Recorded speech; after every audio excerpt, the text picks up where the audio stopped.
الله أكبر كبيرا والحمد لله كثيرا وسبحان الله بكرة وأصيلا. اعوذ باللہ من الشیطان الرجیم، بسم اللہ الرحمن الرحیم۔ السلام علیکم ورحمۃ اللہ وبرکاتہ۔ کیسے ہیں آپ لوگ؟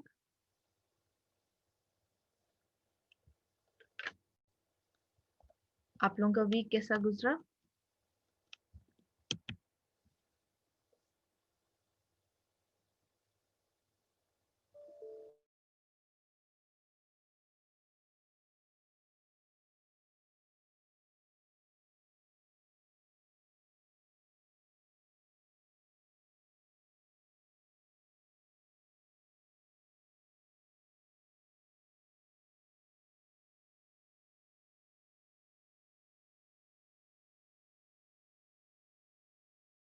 وعلیکم ورحمۃ اللہ وبرکاتہ۔ کیسے ہیں آپ لوگ؟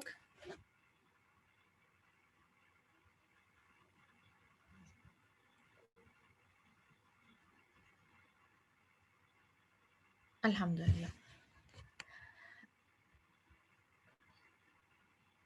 چلیں دعا کے ساتھ اپنے سیشن کا آغاز کرتے ہیں۔ نحمد و نصلی علی رسول الکریم، اما بعد، فاعوذ باللہ من الشیطان الرجیم، بسم اللہ الرحمن الرحیم۔ رب اشرح لی صدری ویسر لی امری واحلل عقدۃ من لسانی یفقهوا قولی، اللہم فقہنا فی الدین، رب یسر ولا تعسر وتمم بالخیر، اللہم انفعنا بما علمتنا وعلمنا ما ينفعنا وزدنا علما، ربنا زدنا علما، اللہم اجعل عملی کلہ صالحا واجعلہ لوجہک خالصا ولا تجعل لأحد فی شیء، آمین الہی آمین۔ کیسا رہا آپ لوگوں کا لاسٹ ویک؟ نئے سال کا آغاز ہوا اور اللہ سبحانہ تعالیٰ نے ہمیں اور موقع دیا سیکھنے کا، سکھانے کا، کچھ کام کرنے کا، الحمدللہ۔ چلیں آج کی حدیث،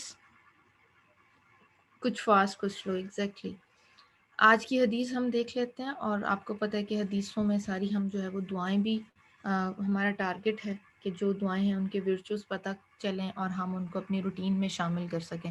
یہی پرپس ہے نا ہمارا دعا سیکھنے کا، تاکہ زبان پہ کیا رہے، اللہ تعالیٰ کا ذکر جاری رہے۔ تو آج کی حدیث ہے اعوذ باللہ من الشیطان الرجیم، انس رضی اللہ تعالیٰ عنہ سے روایت ہے کہ رسول اللہ صلی اللہ علیہ وآلہ وسلم ایک ایسے درخت کے پاس سے گزرے جس کی پتیاں سوکھ گئی تھیں۔ آپ نے فرمایا، آپ صلی اللہ علیہ وسلم نے اس پر اپنی چھڑی ماری تو پتیاں جھڑ پڑیں۔ آپ صلی اللہ علیہ وسلم نے فرمایا، الحمدللہ و سبحان اللہ ولا الہ الا اللہ واللہ اکبر کہنے سے بندے کے گناہ ایسے ہی جھڑ جاتے ہیں جیسے اس درخت کے پتیاں جھڑ گئیں۔ یعنی کتنی خوبصورت بات، اور کیسے ایک پریکٹیکل اگزامپل دے کے نبی کریم صلی اللہ علیہ وسلم نے سمجھایا کہ یہ اذکار جو ہیں اسکرین شیئر نہیں ہو رہی، نہیں میرے پاس تو شیئر ہو رہی ہے۔ جی سسٹر شازی کے پاس بھی ہو رہی ہے۔ اچھا کتنے لوگ اسکرین دیکھ پا رہے ہیں؟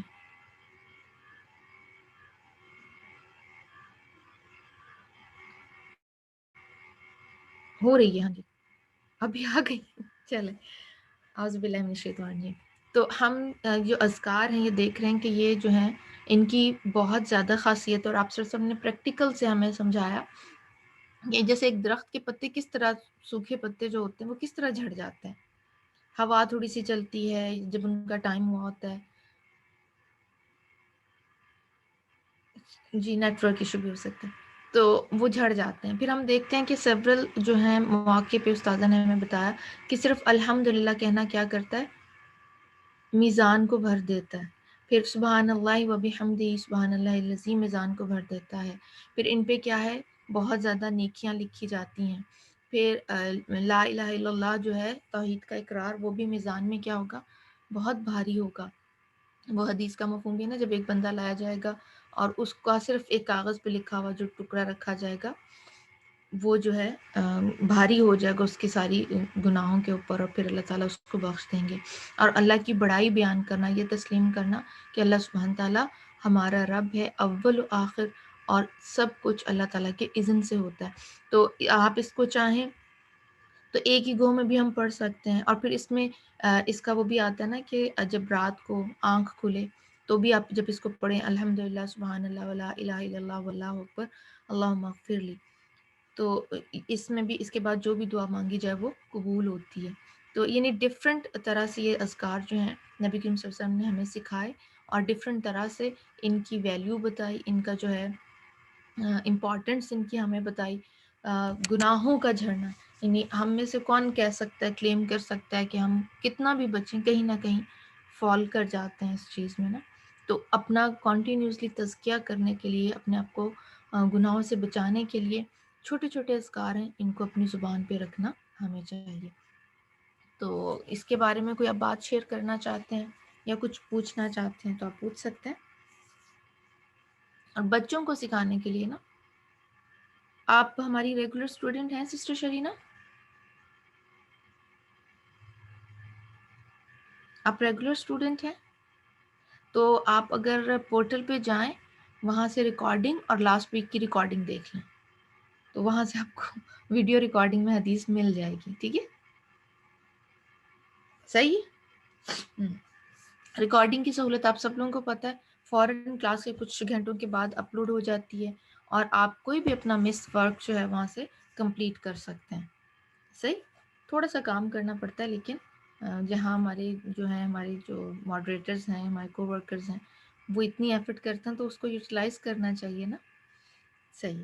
تو اس کے حوالے سے کوئی بات آپ کے ذہن میں آتی ہے یا آپ کچھ شیئر کرنا چاہتے ہیں؟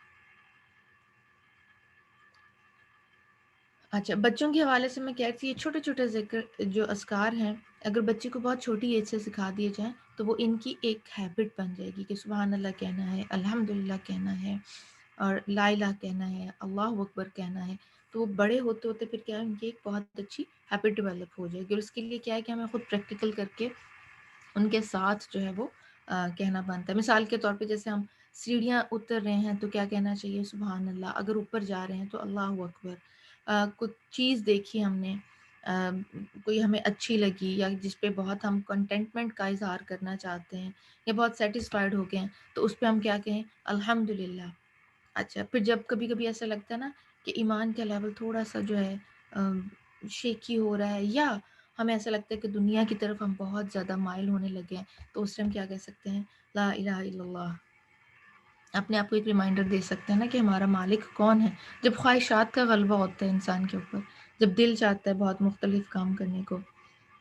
جی، بچے بالکل کاپی کرتے ہیں. جیسے میری نواسی ابھی شی از ایئر اینڈ ہاف، تو میں اس کے ساتھ یہ ڈرل میں نے کی کہ میں سیڑھیاں جب اس کو لے کے اتر رہی تھی تو میں سبحان اللہ کہتی تھی. تو ایک دن میں نہیں بولی تو بات نہیں کر رہی تھی، لیکن شی میک اے ساؤنڈ کہ آپ کچھ بھول رہی ہیں، کہ کر کے کہ آپ بولیں، سبحان اللہ بولیں. دین آئی اسٹارٹ سیئنگ، تو کوائٹلی پہ مجھے میرے ساتھ وہ نیچے گئی. تو بچے ایبزارب کرتے ہیں جو کچھ ہم کر رہے ہوتے ہیں، اور ان کے ساتھ جب آپ روٹین بنائیں گے تو انشاءاللہ وہ ہیلپ کرے گی. چلیں، جزاکم اللہ خیرا کثیرا. انشاءاللہ ہم استاذہ کے ساتھ لائیو سیشن کو جوائن کرتے ہیں. تب تک آپ اپنا ورک اسٹیشن ریڈی کر لیں. السلام علیکم ورحمۃ اللہ وبرکاتہ.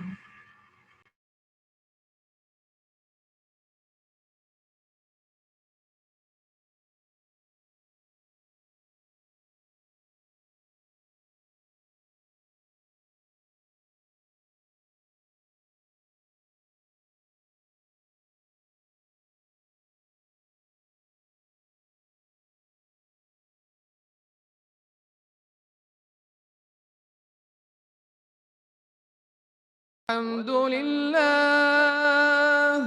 ولا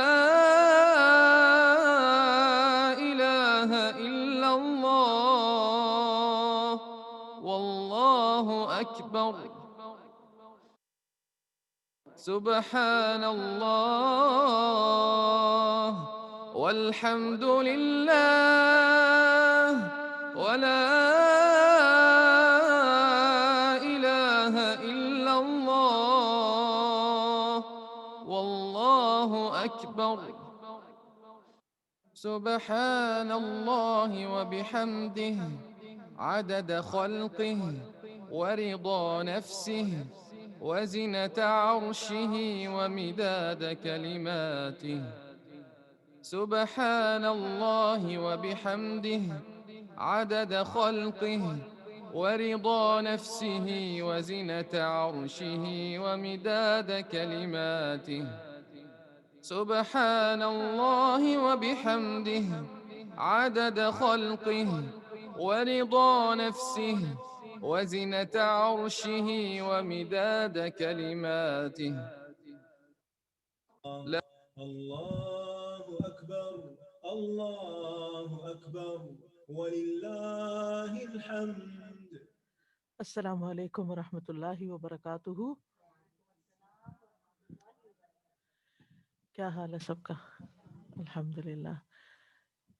آج ہم انشاءاللہ سورۃ النساء کی آیت نمبر 115 سے شروع کریں گے. نحمدہ ونصلی علی رسولہ الکریم. اما بعد فاعوذ باللہ من الشیطان الرجیم. بسم اللہ الرحمن الرحیم. رب اشرح لی صدری ویسر لی امری واحلل عقدۃ من لسانی یفقہوا قولی.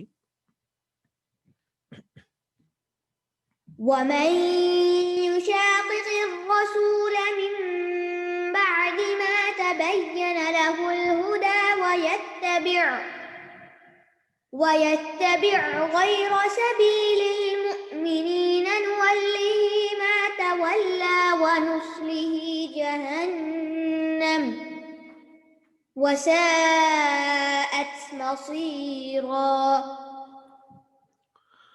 اور جو کوئی اس کے بعد کہ ہدایت اس کے لیے واضح ہو گئی رسول کی مخالفت کرے اور مومنوں کے راستے کے علاوہ کسی کے راستے کی پیروی کرے، یعنی کسی اور کے راستے کی پیروی کرے، تو ہم اسے اسی طرف پھیر دیں گے جدھر وہ پھر گیا، اور ہم اسے جہنم میں جلائیں گے، اور وہ کتنی بری لوٹنے کی جگہ ہے. آواز تھوڑی اونچی کر دیجیے. وَمَن يُشَاقِقِ الرَّسُولَ، اور جو کوئی رسول کی مخالفت کرے، دشمنی کرے. یشاقق کا لفظ جو ہے مشاقہ سے ہے، اور مشاقہ شق سے ہے، کیونکہ شق کا مطلب ہوتا ہے پھٹ جانا، الگ ہونا، یعنی جو کسی شخص سے الگ ہو کر کوئی دوسرا راستہ اختیار کر لے. اور عام طور پر ایسا کب ہوتا ہے؟ جب کوئی دشمنی ہوتی ہے یا جب کوئی ڈس ایگریمنٹ ہوتا ہے. تو رسول صلی اللہ علیہ وسلم سے الگ راستہ اختیار کرے، آپ کی مخالفت کرے. من بعد ما تبین لہ الہدی، اس کے بعد کہ اس کے اوپر ہدایت واضح ہو گئی ہے، یعنی حق واضح ہو چکا ہے، دین اسلام کے صحیح ہونے کے دلائل اس کو مل چکے ہیں. وَيَتَّبِعْ غَيْرَ سَبِيلِ الْمُؤْمِنِينَ، اور مومنوں کے راستے کے علاوہ کسی اور راستے کی پیروی کرے. اور مومنوں سے مراد یہاں صحابہ کرام ہیں، کیونکہ رسول صلی اللہ علیہ وسلم کے مقابلے میں آپ کے ساتھی مومن ہیں جو آپ پر ایمان لائے. تو پھر ہم کیا کریں گے؟ نولی ما تولی، وہ جدھر جاتا ہے اس کو جانے دیں گے، یعنی اس کو دنیا میں پھر ڈھیل دے دیں گے، بھٹکنے کے لیے چھوڑ دیں گے. لیکن اس کا پھر انجام کیا ہوگا؟ وَنُصْلِهِ جہنم، ہم اس کو جہنم میں جھونکیں گے. وَسَاءَتْ مَصِيرًا، اور وہ بہت بری لوٹ کے جانے کی جگہ ہے. تو اس آیت میں ایک تو یہ پتہ چلتا ہے کہ رسول اللہ صلی اللہ علیہ وسلم کے طریقے کی مخالفت نہیں کرنی چاہیے، آپ کی شریعت کے خلاف نہیں چلنا چاہیے. اگر کوئی شخص اس طریقے پہ چلے جو شریعت کے علاوہ ہے، جسے رسول اللہ صلی اللہ علیہ وسلم لے کر آئے ہیں، جبکہ اس کے سامنے رسول اللہ صلی اللہ علیہ وسلم کا طریقہ واضح بھی ہو، ظاہر بھی ہو، اس کو معلوم بھی ہو، اور وہ جان بوجھ کر آپ کی مخالفت کرے اور کوئی اور طریقہ اختیار کرے، یعنی دوسرے لفظوں میں کہیے سنت کی مخالفت کرے، تو پھر اس شخص کو سوچ لینا چاہیے کہ اس کا انجام بہت بھیانک ہے. سورۃ النور میں آتا ہے فَلْيَحْذَرِ الَّذِينَ يُخَالِفُونَ عَنْ أَمْرِهِ أَن تُصِيبَهُمْ فِتْنَةٌ أَوْ يُصِيبَهُمْ عَذَابٌ أَلِيمٌ. سو لازم ہے کہ وہ لوگ ڈریں جو اس کا حکم ماننے سے پیچھے رہتے ہیں، کہ انہیں کوئی فتنہ آ پہنچے یا انہیں دردناک عذاب آ پہنچے، یعنی دنیا میں بھی وہ کسی فتنے کا شکار ہو جائے یا پھر انہیں کوئی مصیبت پہنچے، تکلیف پہنچے، اور آخرت کی تکلیف تو یہاں بتا ہی دی گئی ہے اس آیت میں۔ اسی طرح اب یہ دوسرے راستے کون سے ہیں؟ یعنی وہ تمام راستے جو آپ صلی اللہ علیہ وسلم کے راستے کی مخالفت کرتے ہیں، اس کے اپوزٹ جاتے ہوں، چاہے انسان کی اپنی رائے ہی کیوں نہ ہو، یعنی کہ میری عقل تو یہ کہتی ہے، میرا دل تو یہ نہیں مانتا، مجھے تو اس سنت میں کوئی لاجک نظر نہیں آتی، آج کے دور میں یہ چل نہیں سکتا، یا پھر یہ کہ کسی اور کی رائے کو لے لے، یعنی رسول اللہ صلی اللہ علیہ وسلم کی صحیح واضح حدیث کو چھوڑ کر کسی اسکالر کے کال کو اس کے اوپر ترجیح دے، چاہے وہ کتنا ہی بڑا اسکالر کیوں نہ ہو۔ امام مالک کے پاس ایک شخص آیا کہ کہنے لگا، اے ابو عبداللہ، میں احرام کہاں سے باندھوں؟ انہوں نے کہا ذوالحلیفہ سے، نبی صلی اللہ علیہ وسلم نے وہیں سے باندھا تھا۔ اس نے کہا میں تو مسجد حرام سے باندھنا چاہتا ہوں۔ امام مالک نے کہا ایسا نہ کرو۔ انہوں نے کہا میں مسجد سے یعنی مسجد نبوی سے احرام باندھنا چاہتا ہوں، تو انہوں نے کہا ایسا نہ کرو۔ اس نے کہا میں چاہتا ہوں کہ میں مسجد میں قبر کے قریب سے احرام باندھوں، یعنی پروفٹ کے قریب سے احرام باندھوں۔ انہوں نے کہا ایسا نہ کرنا، مجھے ڈر ہے کہ تم کسی فتنے میں مبتلا نہ ہو جاؤ۔ اس نے کہا اس میں کون سا فتنہ ہے، میں تو صرف چند میل کا فاصلہ ہی زیادہ کرنا چاہتا ہوں، اپنی طرف سے نیک نیتی کا اظہار کر رہا تھا۔ تو امام مالک نے کہا اس سے بڑا فتنہ اور کیا ہو سکتا ہے کہ تم اس زائد کام کی، ایکسٹرا کام کی طرف سبقت لے جانا چاہ رہے ہو جسے رسول اللہ صلی اللہ علیہ وسلم نے چھوڑ دیا، جو آپ نے اختیار نہیں کیا، یعنی تم ان سے بھی آگے بڑھنا چاہتے ہو۔ اور میں نے اللہ تعالیٰ کو فرماتے ہوئے سنا ہے فَلْيَحْذَرِ الَّذِينَ يُخَالِفُونَ عَنْ أَمْرِهِ أَن تُصِيبَهُمْ فِتْنَةٌ أَوْ يُصِيبَهُمْ عَذَابٌ أَلِيمٌ۔ صحابہ کرام جو تھے وہ نبی صلی اللہ علیہ وسلم کے حکم پر رک جایا کرتے تھے، اس سے آگے نہیں بڑھتے تھے، اپنی مرضی نہیں چلاتے تھے، اپنی خواہش سے یا اپنی پسند سے اس چیز کو بائی پاس نہیں کرتے تھے۔ اسی طرح سلف صالحین بھی نبی صلی اللہ علیہ وسلم کی بات کے آگے کسی اور کی بات قبول نہیں کرتے تھے۔ قتادہ کہتے ہیں ابن سیرین نے ایک شخص کے سامنے نبی صلی اللہ علیہ وسلم کی کوئی حدیث بیان کی، تو وہ کہنے لگا کہ فلاں شخص نے یہ اور یہ بات کہی ہے۔ تو ابن سیرین نے کہا میں تمہیں نبی صلی اللہ علیہ وسلم کی حدیث سنا رہا ہوں اور تم یہ کہہ رہے ہو کہ فلاں شخص نے یہ بات کہی ہے، آئندہ میں تمہارے ساتھ بات نہیں کروں گا۔ یعنی وہ اتنی زیادہ غیرت کا مظاہرہ کیا کرتے تھے کہ نبی صلی اللہ علیہ وسلم کی بات کے آگے تم اپنی بات کہاں سے لا رہے ہو۔ اور وَيَتَّبِعْ غَيْرَ سَبِيلِ الْمُؤْمِنِينَ، یعنی ایک تو نبی صلی اللہ علیہ وسلم کی سنت ہے اور پھر صحابہ کے طریقے کی پیروی بھی لازم ہے، یعنی ان کے طریقے سے بھی نہیں ہٹنا چاہیے۔ وَيَتَّبِعْ غَيْرَ سَبِيلِ الْمُؤْمِنِينَ، یعنی مومنوں کا راستہ جو انہوں نے عقائد میں، اعمال میں، عبادات میں اختیار کیا نبی صلی اللہ علیہ وسلم کی سنت کے مطابق، کیونکہ وہ سب سے پہلے پیروکار تھے نبی صلی اللہ علیہ وسلم کی اور آپ کی تعلیم کا مکمل نمونہ تھے۔ اور ویسے بھی ہم دیکھتے ہیں کہ ان آیات کے نزول کے وقت ان کے سوا تو مومنوں کا کوئی اور گروہ نہیں تھا، وہی مومنوں کا گروہ تھا۔ تو اس طرح رسول اللہ صلی اللہ علیہ وسلم کی مخالفت ہو یا مومنین کے راستے کی مخالفت ہو، یہ دونوں ہی منع ہے۔ اور نبی صلی اللہ علیہ وسلم کی سنت تو نص ہوتی ہے، اور صحابہ کرام کا جو طریقہ کار ہے اس کے بارے میں کہا جاتا ہے، یا اس کے بعد جو علماء امت ہیں مومنوں میں سے، تو یہ اجماع کہلاتا ہے، یعنی جس پر وہ متفق ہو جائیں۔ اور اسی آیت سے امام شافعی نے اجماع کی حجیت ثابت کی ہے۔ انہوں نے اجماع کی دلیل میں قرآن مجید کا 300 بار مطالعہ کیا، 300 بار پڑھا، اور آخری بار جا کر ان کو اس آیت پر دل کھلا کہ اس سے مراد اجماع ہے، یعنی اجماع امت ہے۔ اور ویسے بھی ہمیں قرآن مجید میں صحابہ کرام کی اتباع کرنے کا حکم دیا گیا ہے، یا بلکہ ان کی فضیلت بتائی گئی ہے کہ جو ان کی اتباع کریں۔ والسابقون الاولون من المہاجرین والانصار والذین اتبعوہم باحسان رضی اللہ عنہم ورضوا عنہ، وہ مہاجر اور انصار جنہوں نے سب سے پہلے ایمان لانے میں سبقت کی، وہ تو وہی سبیل المومنین ان کا راستہ، اور وہ لوگ جنہوں نے احسن طریقے پر ان کی اتباع کی وہ ہم لوگ ہیں، یعنی کہ جو ان کے بعد کی نسلوں میں آئے اور ہر معاملے میں دیکھتے ہیں کہ قرآن کیا کہتا ہے، سنت کیا کہتی ہے، اور صحابہ کیا کرتے تھے، انہوں نے اس طرح کے مسائل میں کون سی راہ اختیار کی۔ اللہ ان سب سے راضی ہوا اور وہ اللہ سے راضی ہو گئے۔ یعنی اگر ہم چاہتے ہیں کہ قیامت کے دن ہم نبی صلی اللہ علیہ وسلم کے ساتھ اٹھیں اور صحابہ کے ساتھ اٹھیں، ان کے گروہ کے ساتھ ہوں، تو پھر دنیا میں انہی کے طریقوں کی پیروی کرنی ہوگی۔ انبیاء کے بعد سب سے بڑا مقام جو ہے وہ صحابہ کا ہے۔ عبداللہ بن مسعود کہتے ہیں بے شک اللہ نے اپنے بندوں کے دلوں پہ نظر فرمائی تو محمد صلی اللہ علیہ وسلم کے دل کو بندوں کے دلوں میں سب سے بہتر پایا، بس اس لیے اللہ نے ان کو اپنے لیے منتخب فرما لیا اور انہیں اپنی پیغمبری کا شرف عطا کر کے مبعوث فرما دیا۔ پھر محمد صلی اللہ علیہ وسلم کے دل کے بعد اپنے بندوں کے دلوں پہ نظر ڈالی تو نبی صلی اللہ علیہ وسلم کے صحابہ کے دلوں کو سب سے بہترین دل پایا، چنانچہ اللہ نے انہیں اپنے نبی کے وزیر بنا دیا جو ان کے دین کے لیے قتال کرتے ہیں۔ اس لیے مسلمان جس چیز کو اچھا سمجھے، یعنی صحابہ جس چیز کو اچھا سمجھے وہ اللہ کے نزدیک بھی اچھی ہے، اور جس چیز کو وہ برا سمجھے وہ اللہ کے نزدیک بھی بری ہے۔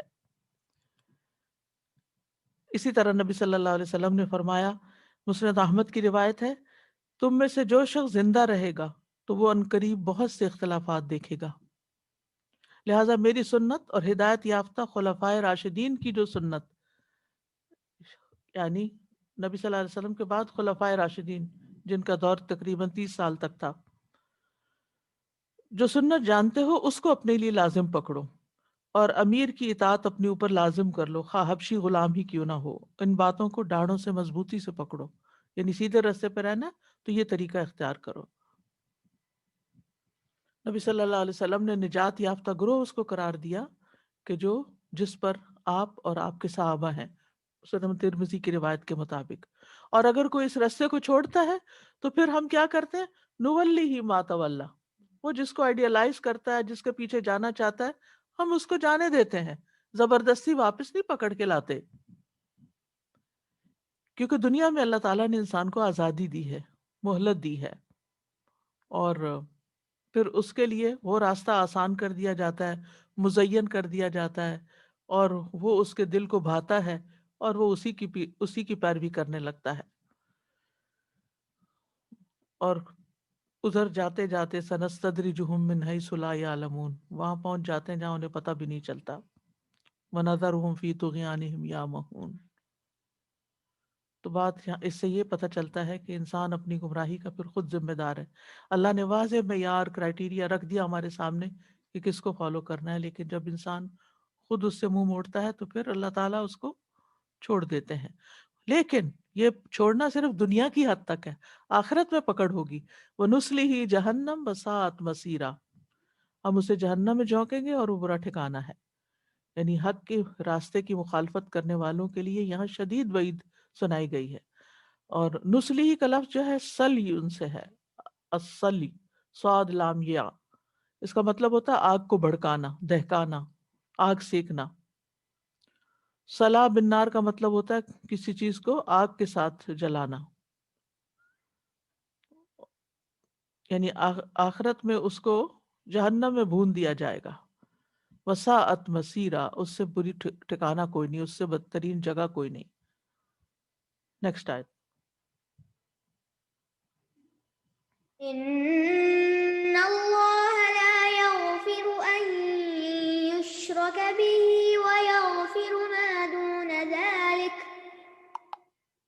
ويغفر ما دون ذلك لمن يشاء ومن يشرك بالله فقد ضل ضلالا بعيدا۔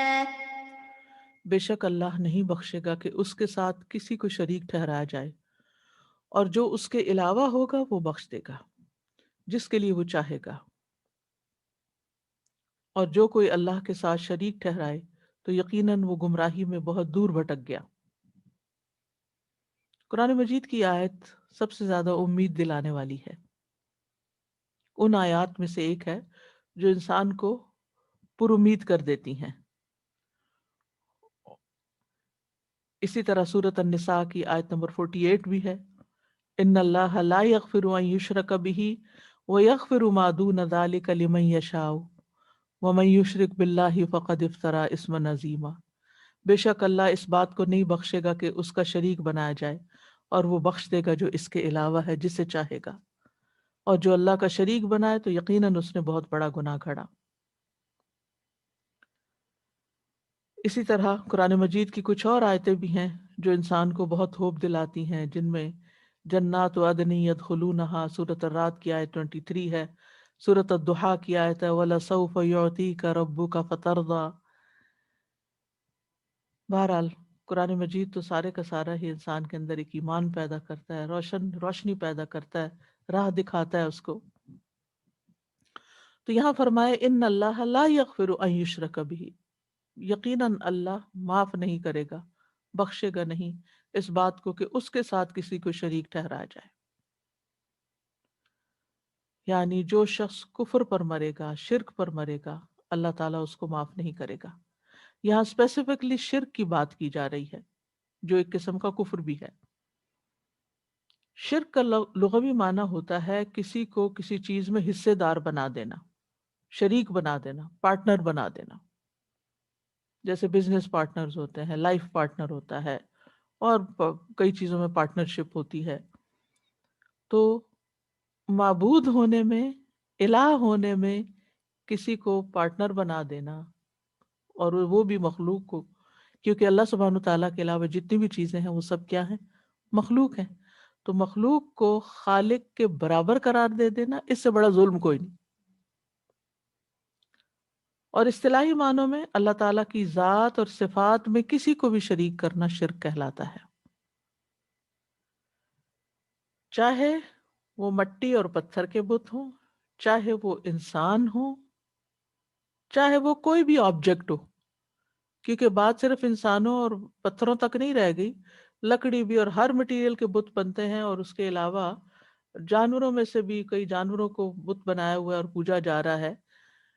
تو ایک تو یہ مخلوق ہے جس کو اللہ کا شریک کر دیا جاتا ہے کہ ان کے پاس بھی کچھ اختیارات ہیں، اور ایک ہے اپنی خواہش نفس کو الہ بنا لینا، کہ اللہ کے حکم کی بجائے اپنے دل کی مرضی ماننا۔ تو الہ جو ہے ایک ہی ہے، جو اللہ رب العزت ہے، باقی مخلوق ہے، وہ الہ نہیں ہے۔ اور تیسرے ہم اس کے بندے ہیں، ہم الہ نہیں ہیں، ہم معبود نہیں ہیں۔ اپنی پرستش نہیں کرنی چاہیے، اپنی خواہشات کے پیچھے نہیں چلنا چاہیے، اللہ سبحانہ تعالیٰ کی بات ماننی چاہیے۔ تو شرک کی 3 بڑی اقسام بتائی جاتی ہیں۔ نمبر 1 ربوبیت میں شرک، یعنی اگر کوئی یہ کہے کہ اللہ کے ساتھ کوئی اور بھی خالق، مالک، مدبر ہے تو وہ شرک کرتا ہے۔ پھر الوہیت میں شرک، یعنی اللہ کے علاوہ کسی اور کو معبود سمجھنا، اس کے آگے عبادت کے ریچولز بجا لانا، جیسے سجدہ کرنا کسی کے آگے، یا اس سے دعا مانگنا کہ آپ ہماری بگڑی بنائیں، ٹھیک ہے، یا پھر اس کے نام پر کچھ ذبح کرنا، کیونکہ ان صلاتی و نسکی و محیای و مماتی للہ رب العالمین، تو صلاۃ اللہ کے علاوہ کسی اور کے لیے نہیں ہو سکتی، اسی طرح قربانی بھی اللہ کے علاوہ کسی اور کے لیے نہیں ہوگی، اور زندگی میں کوئی بھی کام جو ہم کرتے ہیں محیایا، وہ بھی کسی اور کے نام پر نہیں، اور اسی طرح مرنا بھی کسی اور کے نام پر نہیں، چاہے شہید ہی کیوں نہ ہو، وہ ریاکاری ہے، وہ شرک اصغر ہے، ٹھیک ہے۔ اور قیامت کے دن ایسے ریاکاروں کو لایا جائے گا اور سب سے پہلے جہنم میں جھونکا جائے گا اسی وجہ سے، ٹھیک ہے۔ تو اسی طرح توحید اسماء و صفات میں شرک، کہ اگر کوئی یہ سمجھے کہ اللہ کی صفات میں کوئی اس جیسا اور بھی ہے، یا اللہ سبحانہ تعالیٰ کے بارے میں ایسی باتیں سوچے کہ جیسے کسی مخلوق کے بارے میں سوچتے ہیں۔ مثلا کوئی کہے کہ اللہ تعالیٰ عرش پر ایسے مستوی ہے جیسے انسان کسی تخت پر بیٹھا ہوتا ہے، نعوذ باللہ، یہ تصور بھی نہیں لانا چاہیے اسی طرح جب یہ آتا ہے کہ آسمان دنیا پہ اللہ تعالیٰ نازل ہوتے ہیں تو یوں انسان سوچے کہ وہ کوئی جیسے چھت سے نیچے اترتا ہے، ایسا نہیں ہے۔ اللہ سبحانہ تعالیٰ کے بارے میں یاد رکھیے، لیسا کمثلہ شیء، جب کوئی خیال ذہن میں آئے نا، اللہ کا نام لے کے کوئی چیز آ جائے اس کو نگیٹ کر دیں۔ اور اللہ نور السماوات والارض، ٹھیک ہے، تو ہر چیز کو اپنے ذہن سے وائپ آؤٹ کریں، ورنہ وہ چیز کیا بن گئی؟ ساتھ شریک ہو گئی۔ وہ نہیں ہے اللہ جو آپ کے اندر خیال میں کوئی چیز سمائی ہوئی ہے۔ ہر شخص بچپن میں نا ایک کوئی پکچر بنا لیتا ہے اپنے ذہن میں اللہ کی، جب اس بچوں کو اللہ کے بارے میں بتاتے ہیں تو اس کو نکالنا ہے کہ وہ نہیں ہے، ورنہ وہ یعنی یہ سوچنا بھی کہ کوئی اور چیز اللہ کی طرح ہے، وہ ہے ہی نہیں۔ جو چیز آئے آپ کا نہیں، یہ اللہ تعالیٰ ایسا نہیں ہے، ایسا نہیں ہے، ایسا نہیں ہے، ٹھیک ہے۔ وَيَغْفِرُ مَا دُونَ ذَلِكَ لِمَن يَشَاءُ، وہ بخش دے گا اس کے علاوہ جو بھی ہوگا جس کو چاہے گا۔ یعنی شرک کے علاوہ گناہوں کی معافی اللہ کی مشیت کے تحت ہے، اللہ چاہے گا تو معاف کر دے گا، چاہے گا تو ان سے درگزر کرے گا اور ان کو جنت میں داخل کر دے گا، چاہے گا تو پہلے عذاب دے گا پھر جنت میں لے جائے گا، ٹھیک ہے۔ لیکن یہ یاد رکھیے کہ اللہ تعالیٰ کی مغفرت بہت وسیع ہے، ہر چیز کے اوپر چھائی ہوئی ہے۔ ان ربک واسع المغفرہ، قرآن مجید میں آتا ہے۔ انسان اپنی جان پہ کوئی ظلم کر لیتا ہے یا کسی پہ کوئی ظلم کر لیتا ہے، پھر اس کو شرمندگی ہوتی ہے، ندامت ہوتی ہے، تو اس کو کیا چاہیے؟ اللہ تعالیٰ سے معافی مانگ لے، تو اللہ تعالیٰ اس کو معاف کر دے گا جس کو اللہ چاہے گا۔ اور وہ اللہ کا فیصلہ ہے، وہ جانتا ہے کہ یہ سچے دل سے توبہ کر رہا ہے یا پھر کیا کر رہا ہے، اوپر اوپر سے بات کر رہا ہے، یہ صرف زبانی کلامی باتیں ہیں اور دل اس کا کوئی نہیں ہے اس طرف۔ تو پھر آ، ہمارے ہمارا فیصلہ نہیں ہے، فیصلہ اللہ کا ہے کہ کس کو معاف کرنا ہے اور کس سے نہیں۔ لیکن یہ یاد رکھیے کہ بڑے سے بڑا گناہ معاف ہو جاتا ہے، اللہ سے پر امید رہیے۔ وَمَن يُشْرِكْ بِاللَّهِ فَقَدْ ضَلَّ ضَلَالًا بَعِيدًا، اور جو اللہ کے ساتھ کسی کو شریک ٹھہرائے گا تو وہ تو یقیناً بہت دور تک بھٹک گیا، یعنی وہ تو گمراہی کا حد پار کر گیا۔ تو اس سے کیا پتہ چلتا کہ شرک کرنا گمراہی ہے، اور گمراہی کا بھی حد سے نکلنا۔ قرآن مجید میں کئی جگہ پر شرک کرنے والوں کی مذمت کی گئی، جیسے یہاں پر کہ وہ بھٹکے ہوئے ہیں، حد سے نکلے میں، اور شرک ایک ناقابل معافی گناہ ہے، مشرک کے اعمال بھی قبول نہیں ہوتے۔ پھر اسی طرح شرک کا کوئی کفارہ بھی نہیں ہے، اور جان بچانے کی خاطر بھی شرک نہیں کرنا چاہیے۔ ابو درداء کہتے ہیں مجھے میرے خلیل صلی اللہ علیہ وسلم نے وصیت فرمائی کہ تم اللہ کے ساتھ کسی بھی چیز کو شریک نہ ٹھہرانا، اگرچہ تمہارے ٹکڑے کر دیے جائیں یا یہ کہ تمہیں جلا دیا جائے، شرک نہ کرنا۔ تو ہمیں شرک سے بچنے کے لیے دعا بھی کرنی چاہیے کہ اللہم انی اعوذ بک من ان اشرک بک وانا اعلم واعوذ بک من ان اشرک بک وانا لا اعلم، کہ اللہ اس شرک سے بھی میں تیری پناہ میں آتی ہوں جس کے بارے میں جانتی ہوں اور جس کو میں جانتی بھی نہیں، میں اس کا ارتکاب ہی نہ کروں، دونوں قسم کا۔ آپ ہی مجھے پناہ میں رکھیے، حفاظت میں رکھیے۔ نیکسٹ۔ إن يدعون من دونه إلا إناثا وإن يدعون إلا شيطانا مريدا، نہیں وہ پکارتے اس کے سوا مگر دیویوں کو، اور نہیں وہ پکارتے مگر سرکش شیطان کو۔ اب شرک کی قسم بتائی جا رہی ہے جو اہل عرب کے ہاں تھی۔ اہل مکہ کیا کرتے تھے، وہ کیسا شرک کرتے تھے؟ ان یدونا، نہیں وہ پکارتے، ان کے بعد اگر اللہ آئے نا تو ان کا معنی نہیں ہو جاتا ہے۔ نہیں وہ پکارتے من دون ہی، اس کے سوا، کس کے سوا؟ اللہ کے سوا، اللہ اناثا، مگر عورتوں کو، اناس انسا کی جمع ہے نا، یعنی دیویاں مراد ہیں یہاں، ان کے جو بت تھے. وَإِن يَدْعُونَ إِلَّا شَيْطَانًا مَرِيدًا، اور وہ شیطان مردود کو بھی پکارتے ہیں، شیطان جو سرکش شیطان کو بھی پکارتے ہیں.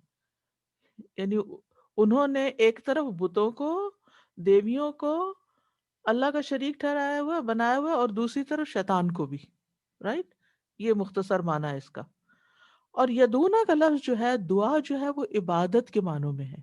ٹھیک ہے، یہاں دعا عبادت کے معنوں میں ہے، یعنی وہ شیطان کی عبادت کرتے ہیں، دیویوں کی عبادت کرتے ہیں. اور عبادت کا معنی اطاعت ہے. یہاں شیطان کے لیے جب آتا ہے تو اطاعت آتی ہے. جیسے آتا ہے نا، الم احد الیکم یا بنی آدم اللہ تعبدوا الشیطان، کیا اے اولاد آدم، میں نے تمہیں تاکید نہ کی تھی کہ تم شیطان کی عبادت نہ کرنا. تو شیطان، اب تو خیر ایسے لوگ موجود ہیں اور ایسے سیکٹس یا کلٹس موجود ہیں کہ جو باقاعدہ شیطان کی عبادت کرتے ہیں، اور ان کے نام پہ چرچز بھی بنائے ہوئے ہیں.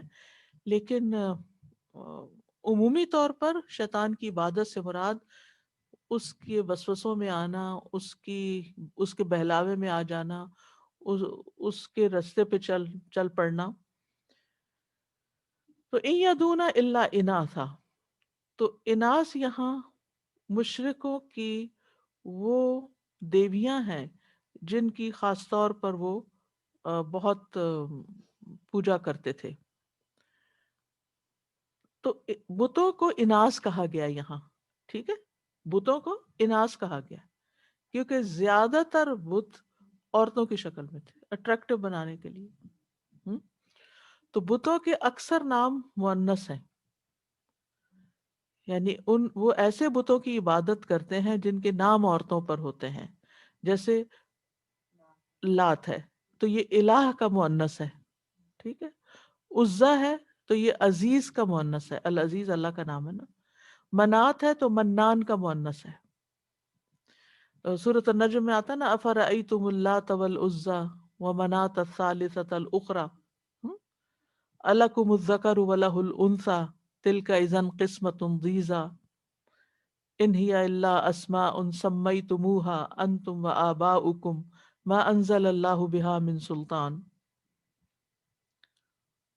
اور آج بھی اگر آپ کسی بت خانے میں جائیں تو آپ دیکھیں گے کہ بتوں کو عورتوں کے لباس پہنائے ہوئے ہوں گے، گوٹے کے ناری والے، اور عورتوں کی طرح زیورات پہنائے گئے ہوں گے، اور ان کا میک اپ کیا گیا ہوگا. اور حسن بصری کہتے ہیں کہ عرب کے قبائل میں سے ہر قبیلے کا ایک بت ہوتا، اور وہ اس کا ایسا نام رکھتے کہ انسا بنی فلان، اور وہ اس کو زیورات سے اس طرح مزین کرتے جیسے عورتوں کو کیا جاتا ہے. یعنی جب وہ ان کو خوبصورت شکل میں دیکھتے تو پھر ان سے متاثر ہوتے اور ان سے دعائیں کرتے اور ان کے آگے سجدے کرتے. لیکن یہ یاد رکھیے کہ نبی صلی اللہ علیہ وسلم نے ان سب کو اپنی زندگی میں گروا دیا تھا، توڑوا دیا تھا. 8 ہجری کو رسول اللہ صلی اللہ علیہ وسلم نے فتح مکہ کے بعد خالد بن ولید رضی اللہ عنہ کی زیر نگرانی 30 سواروں کے دستے میں عزا کو توڑنے کے لیے بھیجا تھا. تو وہ گئے اور انہوں نے بت توڑ دیا اور واپس آ گئے. تو آپ نے فرمایا کہ تم نے نہیں توڑا، اسے واپس جا کے توڑو. تو وہ حیران ہوئے کہ کیوں نہیں. خیر وہ واپس گئے اور ابھی ننگی تلوار لے کے کھڑے ہی تھے تو سامنے سے سیاہ بکھرے بالوں والی عورت آ گئی. تو جو بت کا مجاور تھا وہ چلایا، لیکن خالد بن ولید نے اس عورت کو 2 ٹکڑے کر دیا. جب واپس آ کے رسول اللہ صلی اللہ علیہ وسلم کو خبر دی تو آپ نے فرمایا یہی عزا تھی. اب وہ ہمیشہ کے لیے مایوس ہو گئی کہ تمہارے دیس میں اس کی پرستش ہوگی. وہ مقام نخلا میں تھی اور قریش اور تمام بنی کنانہ کے لیے ان بتوں میں سب سے بڑی تھی. اور بیسیکلی وہاں وہ شیطانی تھی یا جنی تھی جو وہاں مسلط تھی. ٹھیک ہے. اسی طرح لات کا جب خاتمہ ہوا، مغیرہ بن شعبہ کو بھیجا گیا تو وہاں بھی یہی صورت حال پیش آئی. وہاں بھی جب وہ اس کی بنیادیں کھودی گئی تو وہاں سے بھی اسی طرح کی عورت نکلی اور اس کو ختم کیا گیا. فیمیل جن یا اسی لیے ساتھ ہی فرمایا نا وَإِن يَدُونَ إِلَّا شَيْطَانًا مَرِيدًا کہ بیسیکلی سارا شیطانی کاروبار ہے، شیطان ہی مسلط ہے. دوسرا یہ کہ اہل عرب عورتوں کو کمزور سمجھتے تھے، اور back of the mind in کے یہ بات تھی کہ بدھ جو ہے وہ عورتوں کی طرح کمزور ہی ہوتے ہیں، بہت کچھ نہیں کر سکتے، یعنی پھر بھی بنائے رکھتے. یہی تو اصل میں مت مارنا کہتے ہیں نا، مت ماری ہوئی. اور اناس اس لیے بھی کہا کہ وہ کچھ کر نہیں سکتے، ان کی بے بسی بیان ہوئی. اور قرآن مجید میں سورۃ الحج میں آتا ہے نا، یا ایھا الناس ضرب مثل فاستمعوا له ان الذين تدعون من دون الله لن يخلقوا ذبابا ولو اجتمعوا وان يسلبهم الذباب شيئا لا يستنقذوه منه ضعف الطالب والمطلوب. تو طالب بت ہیں اور مطلوب جو ہے وہ مکھی ہے. اور ایک اور قول کے مطابق طالب مشرکین ہے اور مطلوب بت ہیں، دونوں ہی کمزور ہیں، کچھ نہیں کر سکتے. نہ بت اپنے نفع نقصان کے مالک ہیں اور نہ یہ لوگ. ان تدعوہم لا يسمعوا دعاءکم، اگر انہیں پکارو تو وہ تمہاری دعا سنتے ہی نہیں. ولو سمعوا ما استجابوا لکم، سن بھی لے تو تمہیں جواب نہیں دے سکتے. ویوم القیامت یکفرون بشرککم، قیامت کے دن تمہارے شرک کا انکار کر دیں گے. ولا ینبئک مثل خبیر، اور تو ایک پوری خبر رکھنے والے کی طرح تمہیں کوئی خبر نہیں دے گا. اسی طرح اہل عرب کا یہ عقیدہ تھا کہ فرشتے اللہ کی بیٹیاں ہیں، نعوذ باللہ. ٹھیک ہے، اور اناث سے مراد یہاں فرشتے ہیں. یعنی ایک قول یہ بھی ہے، جیسے سورۃ زخرف میں بھی آتا ہے. تو مشرکین کہتے تھے کہ فرشتے اللہ کی بیٹیاں ہیں اور ہم ان کی اس لیے عبادت کرتے ہیں تاکہ یہ ہمیں اللہ کے قریب کر دیں. جیسے ہمارے ہاں آپ دیکھیے کہ لوگوں کا یہ عقیدہ ہے کہ ہم بزرگوں کی قبروں پہ اس لیے جاتے ہیں کہ وہ ہماری دعائیں آگے پہنچائیں گے، وہ واسطہ بنے گے، وسیلہ بنے گے، ہمیں اللہ کے قریب کریں گے. تو انہوں نے فرشتوں کو اپنا رب بنا لیا اور لڑکیوں جیسی ان کی تصویریں بنا لی، پھر انہیں زیور پہناتے اور پھر وہ اپنے آپ کو مطمئن کرتے. ابن کثیر کہتے ہیں کہ انہیں زیور پہناتے اور کہتے کہ یہ اللہ کی ان بیٹیوں یعنی فرشتوں کے ساتھ مشابہت رکھتی ہیں جن کی ہم پوجا کرتے ہیں. اشاہدوا خلقہم، کہ انہوں نے کیا پیدائش دیکھی تھی ان کی، کہ وہ فرشتے کیسے ہیں جن کی شباہت میں انہوں نے یہ تصویریں بنائی ہوئی ہیں.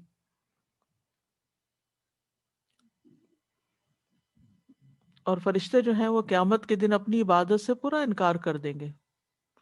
وَيَوْمَ يَحْشُرُهُمْ جَمِيعًا ثُمَّ يَقُولُ لِلْمَلَائِكَةِ أَهَٰؤُلَاءِ إِيَّاكُمْ كَانُوا يَعْبُدُونَ، جس دن اللہ تعالیٰ سب کو جمع کرے گا، پھر فرشتوں سے کہے گا کیا یہ لوگ تمہاری ہی عبادت کیا کرتے تھے؟ وہ کہیں گے تو پاک ہے، تو ہمارا دوست ہے. نہ کہ وہ، بلکہ وہ جنوں کی عبادت کرتے تھے، ان کے اکثر انہی پر ایمان رکھتے تھے. اسی طرح ایک اور معنی اناث کا یہ بھی کیا گیا ہے. حسن بصری کہتے ہیں کہ اناث سے مراد ہر وہ چیز ہے جس میں روح نہ ہو، خشک لکڑی، بے جان پتھر.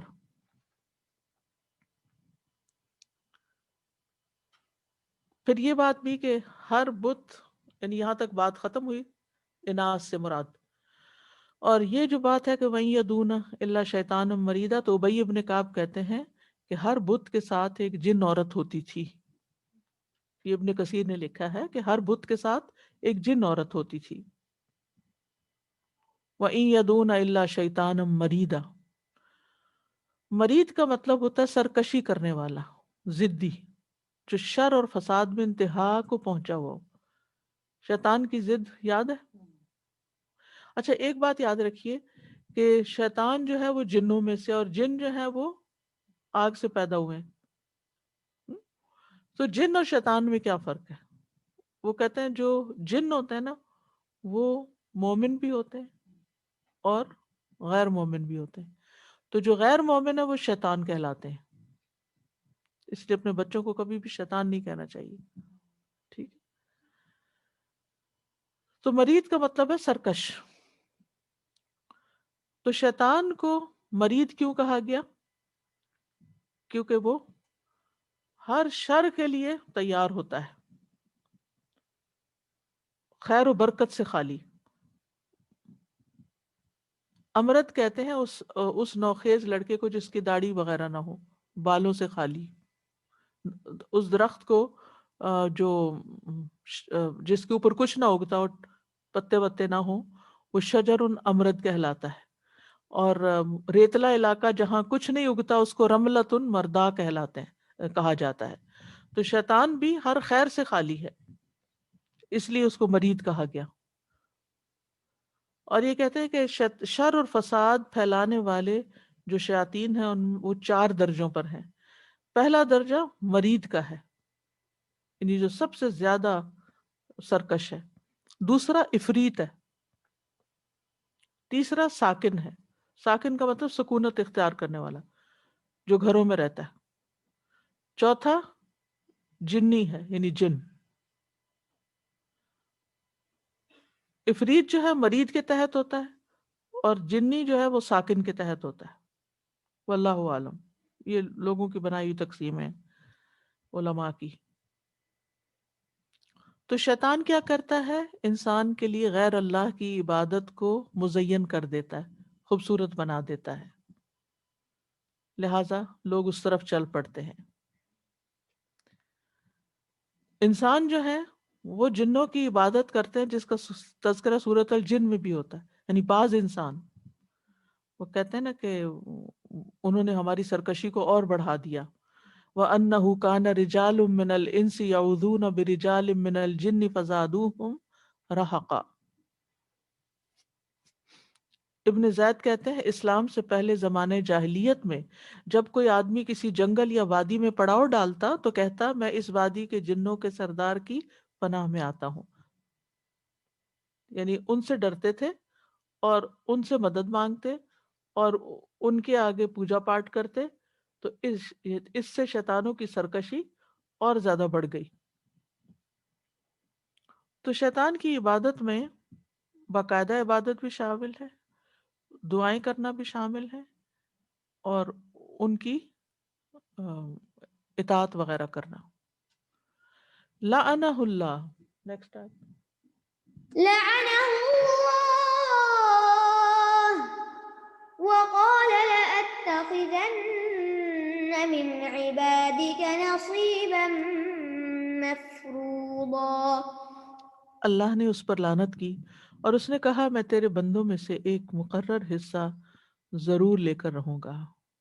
اور اس نے کہا میں تیرے بندوں میں سے ایک مقرر حصہ ضرور لے کر رہوں گا. آپ ٹھیک ہے؟ اللہ نے اس پر لعنت کی. کس پر لعنت کی؟ شیطان پر. یہ شیطان کی دوسری صفت ہے. یاد رکھیے صفت محمود بھی ہوتی ہے، مذموم بھی ہوتی ہے. تو شیطان کی صفات تو مذموم ہی ہیں. پہلی صفت کیا تھی اس کی؟ مرید. اور یہاں دوسری کیا؟ ملعون. اور لعنت کا کیا مطلب ہوتا ہے؟ اللہ کی رحمت سے دور ہونا. سورۃ الحجر میں آتا ہے وَإِنَّ عَلَيْكَ اللَّعْنَةَ إِلَى يَوْمِ الدِّينِ. اور بے شک تجھ پر قیامت کے دن تک خاص لعنت ہے. شیطان پہ لعنت کی وجہ کیا تھی؟ یس کیونکہ اس نے اللہ کے حکم سے سرکشی کی تھی. جب اللہ نے اس کو سجدہ کرنے کا حکم دیا تو اس نے سجدہ نہیں کیا، حالانکہ وہ اللہ کو مانتا تھا، اللہ کو رب مانتا تھا اور مانتا تھا وہ خالق ہے.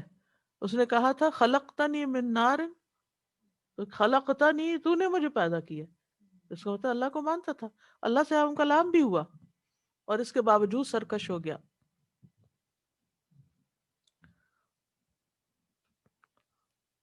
اور اس نے کیا کہا؟ وَقَالَ لَأَتَّخِذَنَّ مِنْ عِبَادِكَ نَصِيبًا مَفْرُوضًا.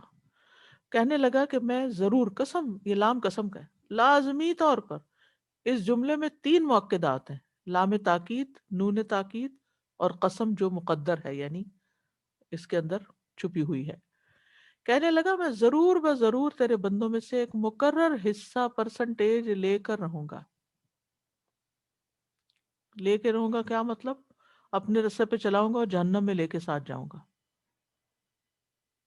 خود تو ڈوبے ہی تھے صنم، تم کو بھی لے ڈوبیں گے. خود تو بگڑا، خود تو لعنت اٹھائی اور ساتھ اوروں کو بھی لے کے جانا چاہتا ہے. اور نصیبہ مفروضہ یعنی معلوم حصہ، طے شدہ حصہ، متعین حصہ. مقاتل بن حیان کہتے ہیں کہ ہر 1000 میں سے 999 لوگ اور جو یاجوج ماجوج میں سے بھی ہوں گے. اور اس کا پلان کیا ہے؟ ہی تھنکس بگ، کہ ایک بڑی مخلوق کو گمراہ کرنا ہے میں نے. ہم جب دین کی دعوت دیتے ہیں تو ہم کہتے ہیں 4 لوگ بھی ایک شخص بھی مسلمان ہو جائے تو ہمارے لیے تو نجات ہو جائے گی، ہماری کافی ہے. آگے نہیں سوچتے اور نہیں سوچتے، مزید نہیں سوچتے. نیکی کا کام تھوڑا سا کر کے اس میں اطمینان سے بیٹھ جاتے ہیں، راضی ہو جاتے ہیں. تو وہ کہتا ہے وَلَقَدْ أَضَلَّ، اللہ تعالیٰ فرماتے ہیں وَلَقَدْ أَضَلَّ مِنْكُمْ جِبِلًّا كَثِيرًا أَفَلَمْ تَكُونُوا تَعْقِلُونَ، اور بلا شبہ یقیناً اس نے تم میں سے بہت سی مخلوق کو گمراہ کر دیا. کیا تم عقل نہیں رکھتے تھے، سمجھتے نہیں تھے؟ لیکن یاد رکھیے سب بندوں پہ شیطان کا زور نہیں چلتا. ایک مقرر حصہ جو ہے وہ اس کی بات مانتا ہے، باقی نہیں مانتے. اور اہل ایمان پر شیطان کا زور نہیں چلتا. الا فریقا من المؤمنین. تو آدم علیہ السلام سے دشمنی کا آغاز ہوا تھا شیطان کی، اور اس وقت اس نے کہا تھا کہ لَأَحْتَنِكَنَّ ذُرِّيَّتَهُ إِلَّا قَلِيلًا، کہ میں اس کی اولاد کو ہر صورت جڑ سے اکھاڑ دوں گا سوائے تھوڑوں کی. میں ان کے مال اور اولاد میں حصہ لوں گا.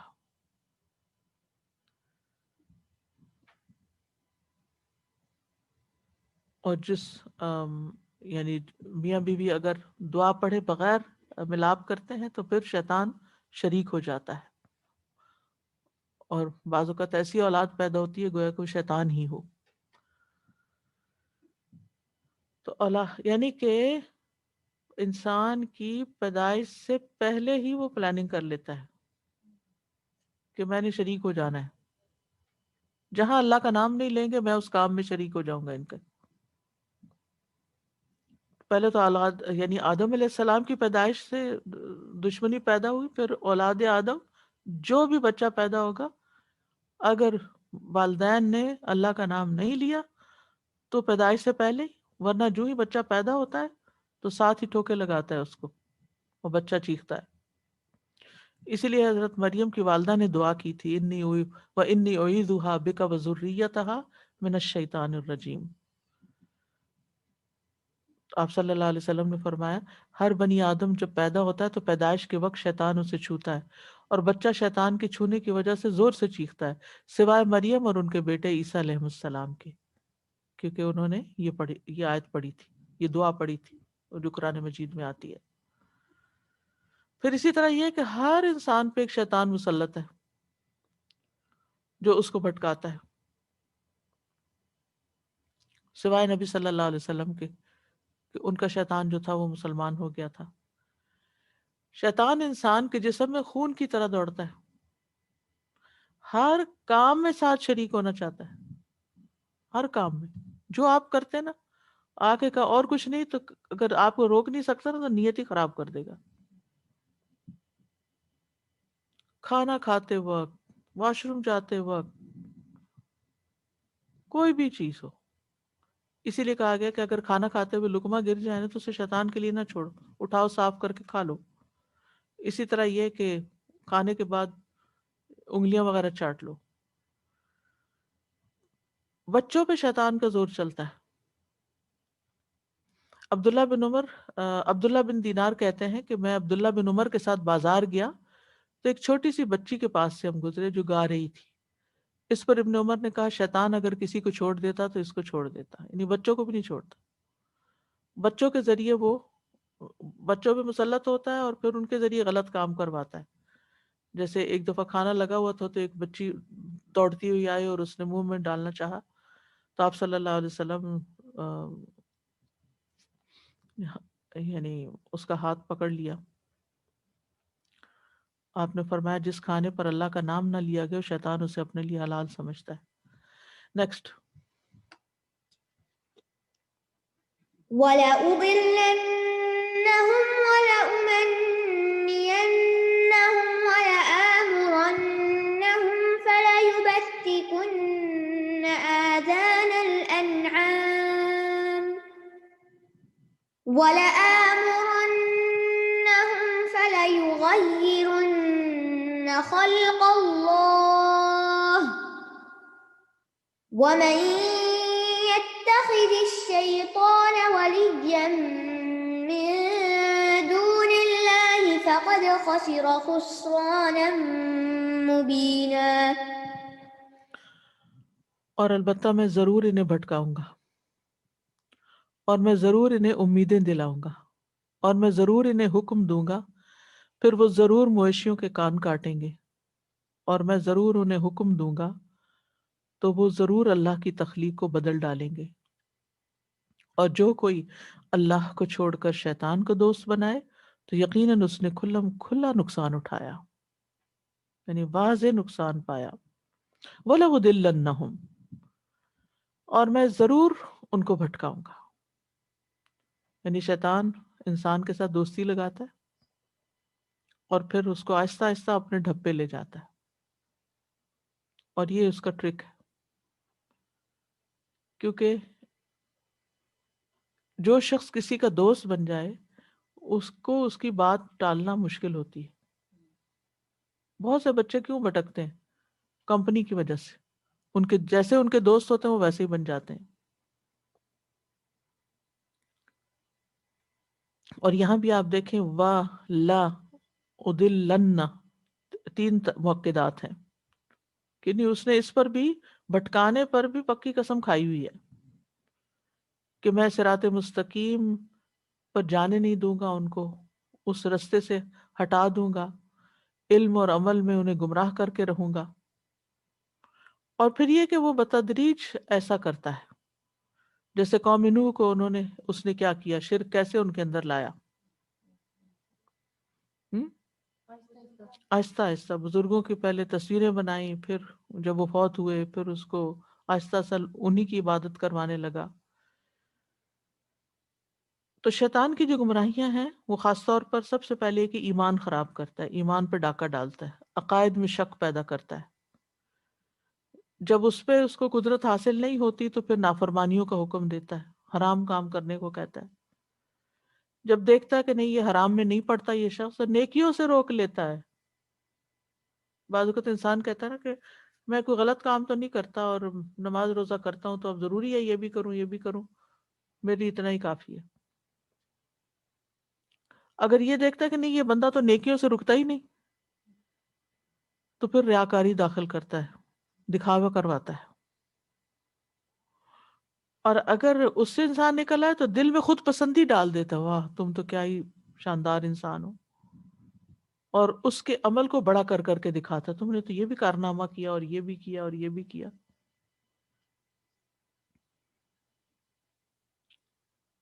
پھر اسی طرح انسان کے اندر حسد کی آگ پیدا کرتا ہے، یعنی جب انسان دیکھتا ہے نا کہ یعنی ساری چیزوں سے بچ گیا اور اس کے بہت اچھے اچھے اعمال پہ وہ ثابت قدم ہے، ریاکاری بھی نہیں، عجب بھی نہیں، عاجز انسان ہے، پھر اس کو وہ انسان دیکھتا ہے کہ کوئی اور اس سے آگے نکل رہا ہے تو پھر وہ اس کو جیلسی اس کے دل میں ڈالتا ہے۔ اب جو ہی جیلسی آئی تو کیا ہے، حسد کس طرح نیکیوں کو چاٹ جاتا ہے، یعنی کسی طریقے سے چھوڑتا نہیں انسان کو۔ تو کبھی بھی انسان اس سے غافل نہ ہو، کیونکہ اس کا ہدف ہی یہی ہے کہ بندوں کو گمراہ کرنا ہے۔ یحییٰ بن معاذ کہتے ہیں اے ابن آدم شیطان سے بچ جاؤ، کیونکہ وہ قدیم ہے تم جدید ہو۔ وہ تو بہت ماہر ہو گیا، کب سے لگا ہوا اپنے کام میں، وہ فارغ ہے تم مصروف ہو۔ اس کا ایک ہی مقصد ہے کہ تمہیں تباہ کرنا ہے، اور تمہارے تو کئی مقصد ہیں، ہم نے تو کئی فیلڈز میں کام کرنا ہوتا ہے۔ وہ تمہیں دیکھ سکتا ہے، تم اس کو دیکھ بھی نہیں سکتے،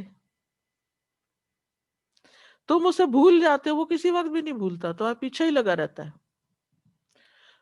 تمہارا نفس اس کا مددگار ہے، اس کے نفس کی طرف سے تمہارا کوئی مددگار نہیں۔ تو پھر دیکھیے مقابلہ کتنا سخت ہوا۔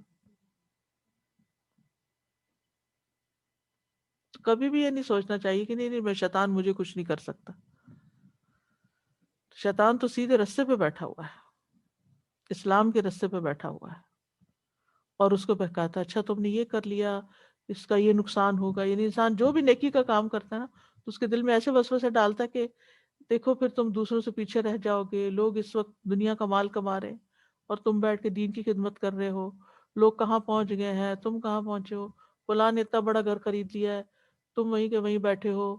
اور اس طرح کی بہت ساری چیزیں جس کی وجہ سے انسان بہت سے اچھے اچھے کام جو اپنی فراغت میں کر رہا ہوتا ہے وہ چھوڑ کے انسان دنیا بنانے میں نکل کھڑا ہوتا ہے. اور اس طرح دنیا بناتے بناتے دنیا سے ہی چلا جاتا ہے. پھر اسی طرح اللہ کے بارے میں گمراہ کن خیالات دل میں ڈالتا ہے. یہ شیطان کا بہت بڑا وار ہے. نیگیٹو تھنکنگ، وسوسے. یعنی کوئی آپ اچھی بات سوچتے فوراً شیطان اس کا کاٹ کرے گا. آپ سوچیں گے مثلا کسی شخص نے بہت اچھا کوئی کام کیا تو آپ تعریف کریں گے کتنا اچھا کام کیا. شیطان ڈالے گا نہیں نہیں، تو آپ کو وہاں مقابلہ کرنا ہوگا کہ نہیں میں نے اس شخص میں خیر ہی دیکھی ہے. تو یہ جو برے خیالات ڈالتا ہے نا اللہ کے بارے میں، اللہ کے بندوں کے بارے میں، نیک بندوں کے بارے میں، اس پہ بھی انسان کو اعوذ باللہ پڑھنی چاہیے اور بری بات نہیں سوچنی چاہیے کسی کے بارے میں. پھر نماز میں خلل ڈالتا ہے، دھیان ادھر ادھر کرواتا ہے. پھر برائی اور بے حیائی کا حکم دیتا ہے، لباس میں بے حیائی کرواتا ہے. اور خواتین کے لیے تو یہ بہت ہی اہم چیز ہے. ریویلنگ ڈریسز، پوری ہو جاتی ہیں خواتین لیکن ایسے بازوؤں والے کپڑے پہنے ہوتے ہیں کہ سب کچھ ننگا ہو رہا ہوتا ہے. اللہ رحم کرے.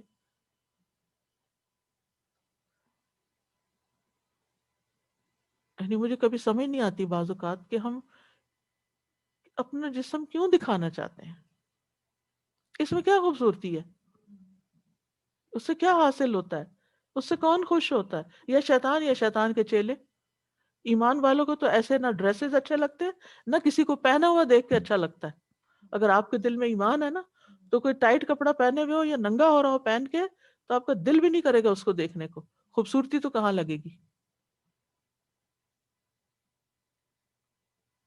تو یہ اٹریکشن، لوگوں کے جسموں میں اٹریکشن کا ہونا کسی کے لیے کتنا بڑا فتنہ ہے. وہ حیا ہی نکل جائے. اپنی اولاد کے سامنے ٹائٹ کپڑے پہن کے خواتین پھرتی ہیں، اب بچوں کے اندر کیا حیا رہے گی. پھر اسی طرح جو بھی برے کام ہے نا، جب انسان برا کام کر لیتا ہے تو انسان کے اندر تھوڑی سی شرمندگی آتی ہے. تو کہتے ہیں یہ سبھی کرتے ہیں، تم اکیلے تھوڑی ہو.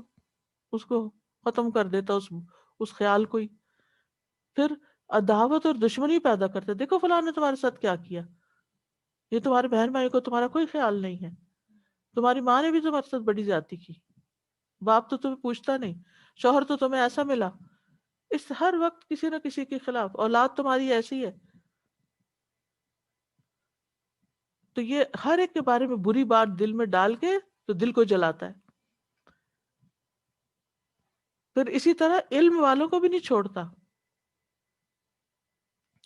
وہ سورۃ الاعراف میں آتا ہے نا وَاتْلُ عَلَيْهِمْ نَبَأَ الَّذِي آتَيْنَاهُ آيَاتِنَا فَانْسَلَخَ مِنْهَا فَأَتْبَعَهُ الشَّيْطَانُ فَكَانَ مِنَ الْغَاوِينَ. علم والوں کو بھی بھٹکاتا ہے. کوئی یہ نہ سوچے میں نے قرآن پڑھ لیا اب تو میں نہیں بھٹک سکتی. ان کے پیچھے بھی آتا ہے اور لوگوں کو فتنے میں ڈالنے کے لیے اپنے لشکر بھیجتا ہے. نبی صلی اللہ علیہ وسلم نے فرمایا بے شک ابلیس کا تخت سمندر پہ ہوتا ہے، بس وہ اپنے لشکروں کو بھیجتا ہے تاکہ لوگوں کو فتنے میں ڈالیں. بس ان لشکروں میں سے اس کے نزدیک سب سے بڑے مقام والا وہ ہوتا ہے جو ان میں سے سب سے بڑا فتنہ ڈال کے آتا ہے. پھر اسی طرح شرک پہ ابھارتا ہے، عورت کے ذریعے گمراہ کرتا ہے، اور بھی بہت سے اس کے مکر و فریب ہیں. وَلَأُمَنِّيَنَّهُمْ، اور میں انہیں ضرور لمبی آرزو میں مبتلا کروں گا. امیدیں دنیا کے بارے میں. سب سے پہلے تو لمبی عمر کی آرزو. ابھی کافی زندگی پڑی ہے، ابھی تو ہماری عمر ہے، ہم یہ بعد میں کر لیں گے، نیکیاں بعد میں کر لیں گے، ابھی یہ کر لو، ابھی وہ کر لو، نیک عمل بعد میں کر لینا، پھر توبہ کر لینا. یعنی برے برے کاموں کو اس کے لیے خوبصورت بنا کے، گناہوں کو معمولی بنا کے گناہ کرواتا ہے. وہ کہتا ہے کہ حج کر لینا تو معاف ہو جائیں گے، رمضان آئے گا تو معافی مانگ لینا، عمرہ کرنے چلے جانا، ابھی کر لو جو کرنا ہے، دنیا کے مزے اڑا لو. اور تم کوئی کبیرہ گناہ تو نہیں کر رہے، یہ چھوٹے چھوٹے گناہ تو سبھی کرتے ہیں. آدم علیہ السلام کو کس طرح بہکایا تھا اس نے، آدم علیہ السلام اور حوا علیہ السلام کو؟ قسمیں کھا کے، وعدے کر کے، اور جھوٹی امیدیں دلا کے، اور خیر خواہ بن کے. فَدَلَّاهُمَا بِغُرُورٍ. جی ہاں. تو شیطان کا یہ کام ہے، برے اعمال مزین کرتا ہے، خواہشات کے ذریعے حملہ کرتا ہے. یعنی خواہشات پہ اگر کوئی کنٹرول کر لیتا ہے نا تو شیطان سے بچ سکتا ہے. پھر جن چیزوں کو ہم حقیر سمجھتے ہیں یہ تو معمولی بات ہے، ان کے ذریعے انسان کے اوپر قابو پاتا ہے. وَلَآمُرَنَّهُمْ فَلَيُبَتِّكُنَّ آذَانَ الْأَنْعَامِ. اور میں ضرور انہیں حکم دوں گا، سب جگہ تینوں تاکیدیں. فَلَيُبَتِّكُنَّ، پھر وہ ضرور کاٹیں گے، آذان الانعام، جانوروں کے کان. بتک کا مطلب ہوتا ہے کاٹنا، یہ اصل میں تھا فَلَيُبَتِّكُونَنَّ، لیکن پھر یعنی سہولت کے لیے یبتکن آیا. عربوں کے ہاں یہ تھا کہ جب کوئی مخصوص یعنی جیسے اونٹنی ایک مخصوص تعداد میں بچے پیدا کر دیتی تو اس کا کان کاٹ کے بتوں کی نظر اس کو چھوڑ دیتے تھے. جیسے قرآن مجید میں آتا نا، ما جعل اللہ من بحیرۃ ولا صائبۃ ولا وسیلۃ ولا حام. تو اللہ نے نہ کوئی کان پھٹی اونٹنی مقرر کی، نہ کوئی سانڈ چھٹی ہوئی، اور نہ کوئی اوپر تلے بچے دینے والی، اور نہ کوئی بچوں کا باپ اونٹ. یعنی یہ عربوں کے ہاں عام تھا کہ اس قسم کے یعنی اپنے ہی مویشی جانوروں کو بتوں کے نام پہ وقف کر کے نہ ان کا دودھ پیتے، نہ سواری کرتے، نہ ان سے کوئی کام لیتے، اور یہ شیطانی کا عمل تھا. وَلَآمُرَنَّهُمْ، اور میں ضرور ضرور انہیں حکم دوں گا، فَلَيُغَيِّرُنَّ خَلْقَ اللَّهِ، تو وہ ضرور اللہ کی خلق کو بدل دیں گے. اس سے ایک معنی لیا گیا کہ اللہ کا دین بدل دیں گے، یعنی بدعات ایجاد کر لیں گے. دوسرا یہ کہ جانوروں کو خسی کر دیں گے، یعنی جانوروں کی میوٹیشن کر دیں گے. تیسرا یہ کہ جسم کو چھیل کر سرما بھریں گے، یعنی ٹیٹوز بنائیں گے. یہ صحابہ وغیرہ کے اقوال ہیں. ٹھیک ہے، اس زمانے میں تو یہی تبدیلی ہوتی تھی نا. آج پلاسٹک سرجری کے ذریعے کیا کیا نہیں ہو رہا. کوئی اپنی آنکھوں کی سفیدی کو لال کروا رہا ہے، اور کوئی اپنے ناک کی شیپ بدل رہا ہے، اور کوئی چہرے کے اوپر ٹیٹوز بنوا رہا ہے، اور کوئی اپنی جنس تبدیل کر رہا ہے، لڑکے سے لڑکی، لڑکی سے لڑکا بن رہا ہے. کوئی اپنے یعنی جسم کو چھدوا رہا ہے. تو تخلیق کو بدلنے کی کئی صورتیں ہیں. ایک ہے فطرت بدلنا، کہ توحید کی بجائے شرک کرنے لگے لوگ، فطرت سے ہٹ جائیں. کیونکہ ہر بچہ اسلام پر پیدا ہوا ہے، تو وہ اس کو بڑا ہوتا ہے تو والدین کے انفلوئنس اور معاشرے کے انفلوئنس سے اس کو ہٹا دیتا ہے اس رستے سے، وہ دین حنیف سے بھٹک جاتے ہیں. اسی طرح خواتین کے اندر آپ دیکھیں کہ جو اسی طرح دوسرا قول جو ہے، ایسی تبدیلیاں کرنا جسم میں جس سے شریعت نے منع کیا ہے، جیسے بالوں کے ساتھ بال ملانا. اپنے بال تو چھوٹے ہیں تو بال ملا کے ان کو لمبا کرنا، یا جوڑا بنانا، تو وہ پتہ چلے کہ جی بہت بڑے زیادہ بال ہیں، کیونکہ بال عورت کے حسن ہوتا ہے. اسی طرح بھویں بنانا. صرف دو صورتیں ہیں، ایک یہ کہ بھویں اتنی لمبی ہو کہ آنکھوں میں پڑ رہی ہوں، جو ایک ایکسیپشنل ہوتی ہے بیماری کے طور پر، بہت بڑے ہو جاتے ہیں بال تو وہ کاٹنے پڑتے ہیں. یا پھر یہ ہے کہ دیکھ کے وحشت آئے کہ یہ شکل ایسی بن جائے کہ جس سے دوسروں کو بہت ہی برا لگے. ادروائز بھووں کو چھوٹا کرنا، کاٹنا، ٹرم کرنا کچھ بھی جائز نہیں. پھر اسی طرح جسم پر گودنے کروانا، یعنی پھول بوٹے بنوانا، اور خوبصورتی پیدا کرنے کے لیے سامنے کے دانتوں میں کشادگی پیدا کرنا، یعنی دانتوں کو گھسوانا وغیرہ. تو یہ ساری چیزیں خلق میں تبدیلی میں آتی ہیں. پھر چہرے پہ داغ لگوانا.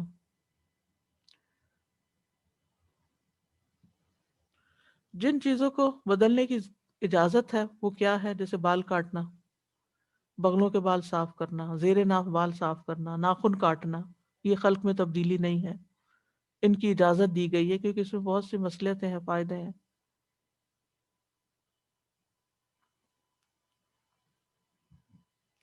تو اللہ کی تخلیق پر، جو اللہ نے ہمیں جس طرح پیدا کیا ہے اس پر راضی نہ ہو کے دینا، یہ اس میں آ جاتا ہے۔ وَمَن يَتَّخِذِ الشَّيْطَانَ وَلِيًّا، اور جو شیطان کو دوست بنا لے، من دون اللہ، اللہ کو چھوڑ کر، فقد خسر خسرانا مبینا، تو وہ تو کھلم کھلا بھٹک گیا، بہت زیادہ بھٹک گیا۔ اس نے کہا تھا بھٹکاؤں گا، سوری فقد خسر خسرانا مبینا، بہت بڑے خسارے میں پڑ گیا کیونکہ وہ بھٹک گیا۔ یعنی جو شیطان سے دوستی کر لے گا، شیطان کی باتیں مانے گا، کیونکہ وہ بندہ دوست نہیں رہتا جس کی بات انسان نہ مانے، لوگ چھوڑ دیتے ہیں ایسے بندے کو۔ تو شیطان بھی، شیطان کی دوستی سے مراد شیطان کی اطاعت ہے یہاں۔ اللہ سبحانہ وتعالیٰ نے ہمیں کیا حکم دیا ہے؟ ہم شیطان کو دوست بنائیں یا دشمن سمجھیں؟ دشمن سمجھیں۔ ان الشیطان لکم عدو فاتخذوہ عدوا۔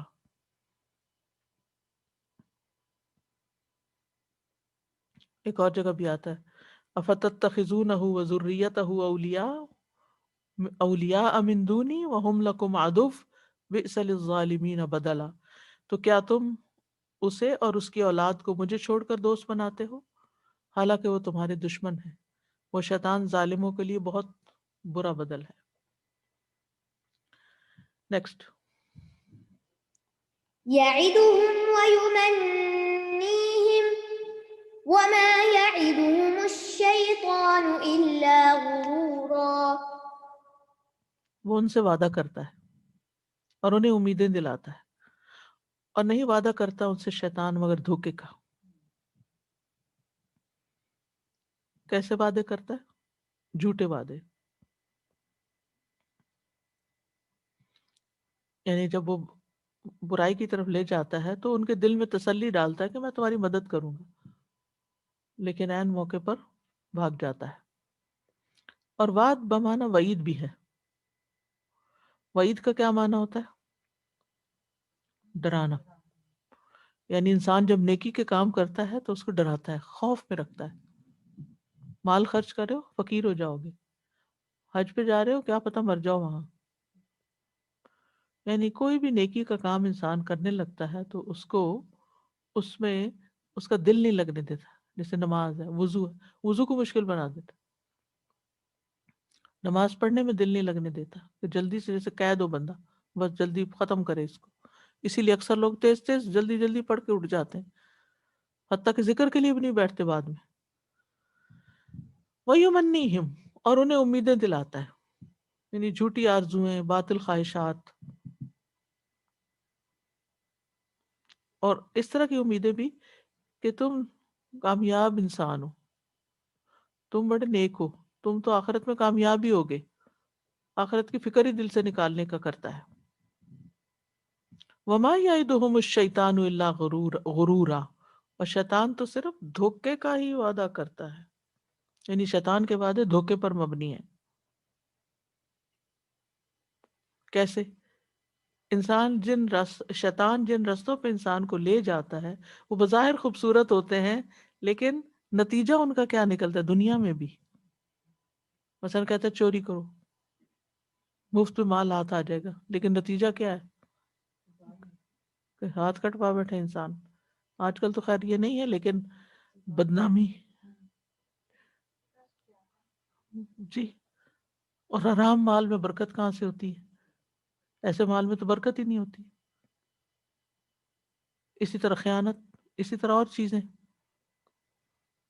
اور سب سے بڑی بات یہ کہ قیامت کے دن وہ کہے گا کہ وَوَعَدتُّكُمْ فَأَخْلَفْتُكُمْ وَمَا كَانَ لِي عَلَيْكُمْ مِنْ سُلْطَانٍ إِلَّا أَنْ دَعَوْتُكُمْ فَاسْتَجَبْتُمْ لِي فَلَا تَلُومُونِي وَلُومُوا أَنفُسَكُمْ۔ اور شیطان کہے گا جب سارے کام کا فیصلہ کر دیا جائے گا کہ بے شک اللہ نے تم سے وعدہ کیا، سچا وعدہ، اور میں نے تم سے وعدہ کیا تو میں نے تم سے خلاف ورزی کی، میرا تم پہ کوئی زور نہ تھا سوائے اس کے کہ میں نے تمہیں بلایا اور تم نے میرا کہنا مان لیا۔ اب مجھے ملامت نہ کرو، اپنے آپ کو ملامت کرو۔ میں تمہاری فریاد کو پہنچنے والا نہیں ہوں اور نہ تم میری فریاد کو پہنچ رہے ہو.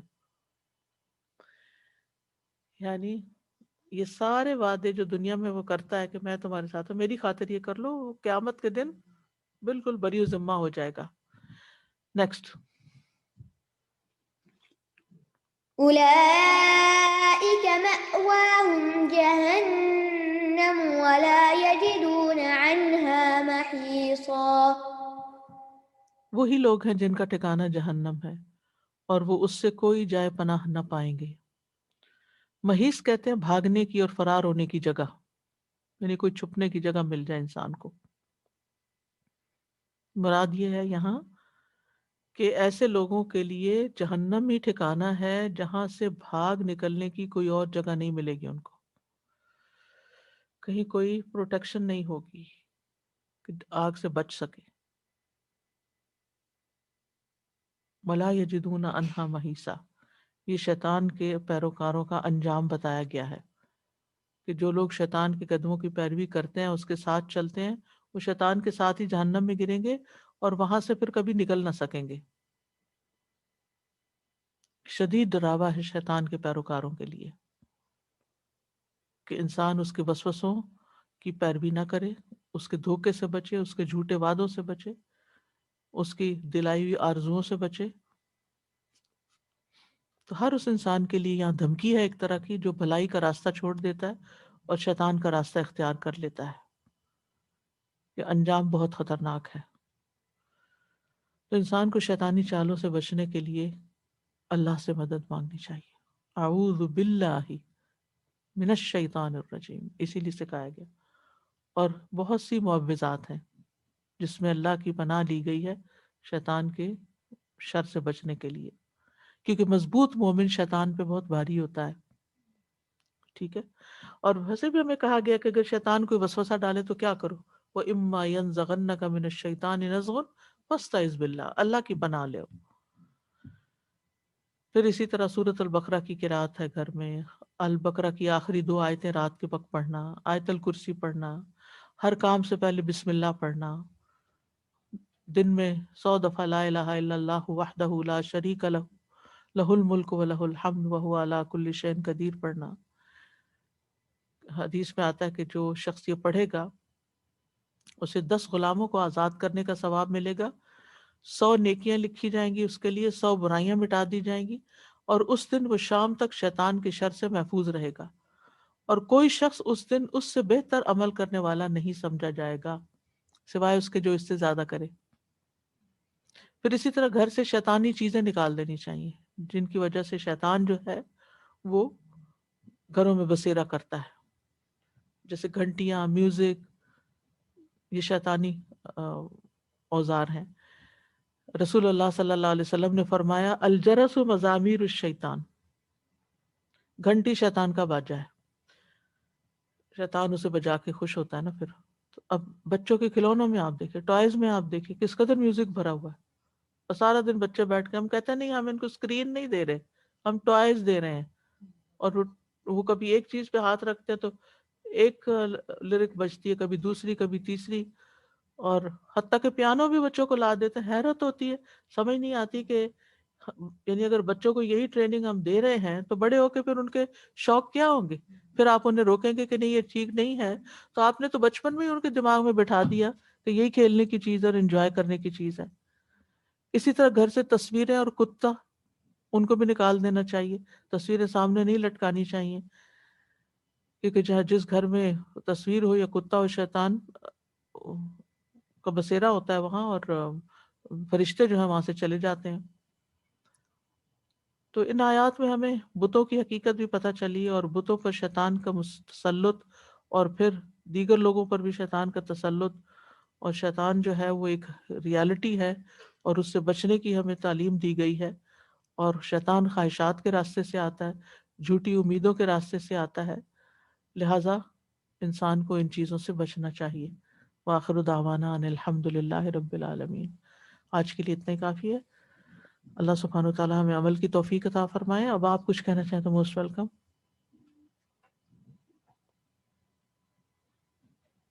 ورحمۃ اللہ وبرکاتہ.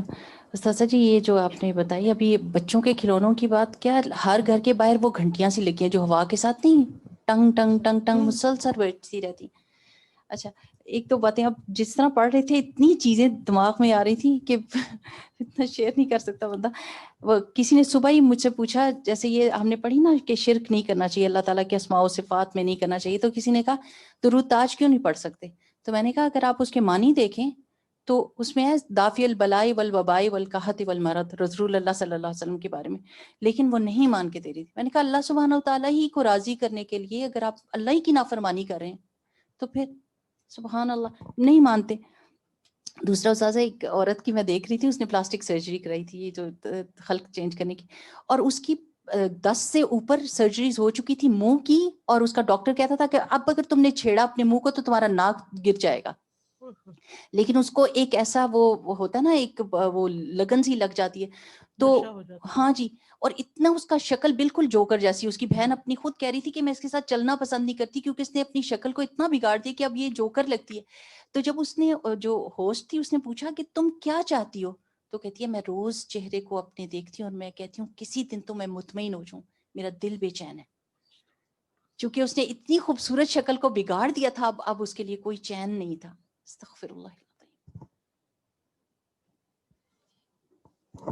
استاذہ جی میں تو بس اسی لفظ پہ اٹک گئی کہ جو وہ کہتے ہیں کہ میں ضرور گمراہ کروں گا، ضرور گمراہ کروں گا. ہم تو تھوڑی سی کوشش کرتے ہیں کسی گمراہ کو ایک دفعہ بتایا، دوسری دفعہ بتایا، تیسری دفعہ اگر وہ چڑھ کے بولا تو ہم نے تو گیو اپ کر دیا کہ یہ تو مانتا ہی نہیں ہے، تو سن کے نہیں دیتا ہے، تو الٹا چیخنا چلانا شروع ہو جاتا ہے. لیکن وہاں ڈٹرمنیشن دیکھیں کہ میں ضرور گمراہ کروں گا. تو بس یہی مجھے.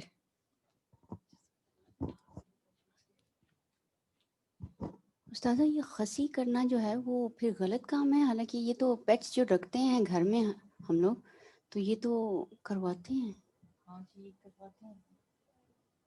ایسا ہوتا ہے؟ اس سے آگے نہیں پتا. السلام علیکم استاد. ویسے ان کے ساتھ زیادتی نہیں. ہاں ان کی فیلنگز تو یعنی ان کے ساتھ ہم نے ان کو اپنے لیے ٹوائے بنا لیا اور ان کو چھوڑ دیا، یعنی ان کی فطرت تبدیل کر دی نا. مجھے تو زیادتی لگتی ہے، میرا دل تو نہیں مانتا. یہ السلام علیکم استاذہ جی. یہ پاکستان میں آج کل بڑا ٹرینڈ چل گیا ہے کتے رکھنے کا نا گھر کے اندر. پہلے تو باہر رکھتے تھے، اب چھوٹے چھوٹے وائٹ، اور پھر جب وہیں پہ نمازیں پڑھ رہے ہوتے ہیں وہیں کتا چلتا ہوا جا رہا ہوتا ہے. تو جب بھی ان سے کہو تو وہ کہتے ہیں کیا کریں، بچوں کو آج کل بہت شوق ہے پیٹ رکھنے کا، تو میرے بچے کا شوق ہے کتا، یہ تو اللہ نے بنایا. تو اصل میں ہم بچوں کی محبت میں اور بچوں کے شوق میں ہر حد پار کرنا چاہتے ہیں، اور پھر وہی بچے ہمارے لیے ایک مصیبت بن جاتے ہیں. تو مطلب کتا رکھنا ویسے گھر کے اندر باہر رکھ سکتے ہیں، باہر رکھ سکتے ہیں، اندر نہیں نا. حفاظت کے لیے رکھ سکتے ہیں، مویشیوں کی حفاظت کے لیے، کھیت کی حفاظت کے لیے. جی. اور دوسرا یہ کہ وہ جو آپ بتائے تھے ٹیٹوز جو یہ کھدواتے ہیں، کہ آج کل یہ بہت ٹرینڈ ہوا ہوا ہے اور بچوں میں اتنا زیادہ بڑھتا جا رہا ہے وہاں پاکستان میں بھی، کہ یہ ٹیٹوز جو ہیں باہر سب بنواتے ہیں. تو یہاں کوئی گناہ علیحدہ ہے کہ پاکستان میں؟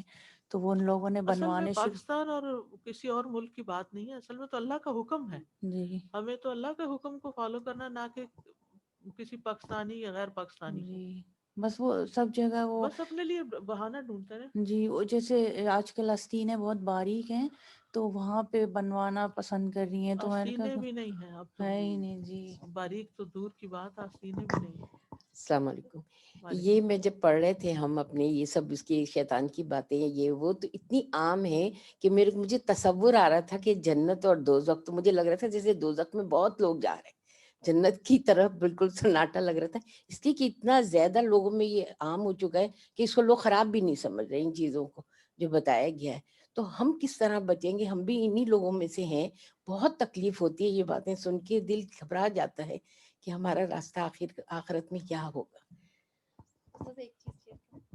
وہ جیسے شیطان کے بارے میں بتایا نا کہ ہی تھنکس بگ، تو ایک ریورٹ تھے، وہ مسلمان ہونے کے بعد ان سے شیخ نے پوچھا کہ آپ کی کیا خواہش ہے؟ انہوں نے کہا میں پورے امریکہ کو مسلمان کر دوں گا. تو سارے شیوخ جو تھے وہ ہنسنے لگے.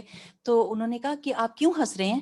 تو انہوں نے کہا کہ آپ نے ایسی بات کہی ہے جو ممکن نہیں. تو انہوں نے کہا کہ کیا ایسا نہیں ہے کہ نیت کرنے پہ بھی اجر مل جاتا ہے؟ میں نے نیت اتنی بڑی کر لی ہے، اگر میں نے 2-4 کو بھی کر لیا اللہ تعالیٰ مجھے اتنا ہی انعام دے دے گا جتنا. تو وہ شیخ کہتے ہیں میں اتنا شرمندہ ہوا یہ سوچ کے کہ واقعی اللہ سبحانہ و تعالیٰ نے نیت پہ بھی رکھی ہے اگر اس کی سچی نیت ہوئی تو. ہاں لیکن ہم یعنی کہ ہمارے تصور میں بھی نہیں کہ ہم ذرا بڑا سوچیں، جبکہ شیطان نے ڈے ون سے ہی سوچ لیا تھا کہ سب کو ہی گمراہ کر دوں گا. جی آپ کچھ کہنا چاہتے ہیں؟ ساتھ میں سوچ رہی تھی سبحان اللہ یہ آیات شروع کیسے ہوئی تھی نا، کہ یعنی اللہ تعالیٰ اور رسول صلی اللہ علیہ وسلم کا اتباع، اور وہاں سے بات سٹارٹ ہوتی ہے. اور اللہ تعالیٰ کا سمجھانے کا انداز بھی کہ دیٹ پہلے وہ وے کلیئر کر دیا، اگر اس کو کر لیں گے پھر یہ ساری جو چیزیں ہیں ہر چیز یعنی ایک دم سے جیسے ہتھیار جیسے وہ ہو جاتے ہیں، کند ہو جاتے ہیں، کوئی فائدہ نہیں کریں گے ہیں وہاں پہ، لیکن وہ آپ کے اوپر افیکٹ نہیں کرے گا. So it is so important کہ ان سب چیزوں کے بارے میں وری کرنے کے بجائے انسان اپنا فوکس اس پہ رکھے کہ ہمیں اللہ تعالیٰ نے کیا کہا، نبی صلی اللہ علیہ وسلم نے، صحابہ کرام کا طریقہ کیا تھا. And I think that thing was so important کہ چلے دوسرے اسکالرز اور دوسرے سب تو اپنی عقل بعض دفعہ اتنی ڈکٹیٹ کر رہی ہوتی ہے انسان کو کہ ہم اس کو اتنا ہی امیزنگ سمجھ لیتے ہیں کہ اس کے آگے پھر کسی کی نہیں سننا چاہتے ہیں. اللہ تعالیٰ ہمیں واقعی توفیق دی ہم سچے دل سے سبمٹ کر سکیں.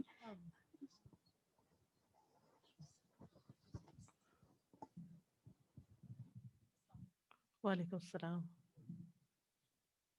اللهم صل على محمد وعلى آل محمد كما صليت على إبراهيم وعلى آل إبراهيم إنك حميد مجيد. اللهم بارك على محمد وعلى آل محمد كما باركت على إبراهيم وعلى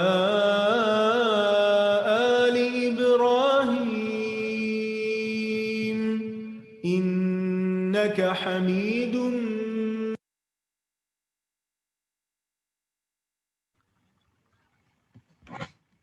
اعوذ باللہ من الشیطان الرجیم، بسم اللہ الرحمن الرحیم. السلام علیکم ورحمۃ اللہ وبرکاتہ. الحمدللہ ہمارا آج کا لیسن جو ہے وہ مکمل ہوا. اور کتنی آیتیں کی آج ہم لوگوں نے؟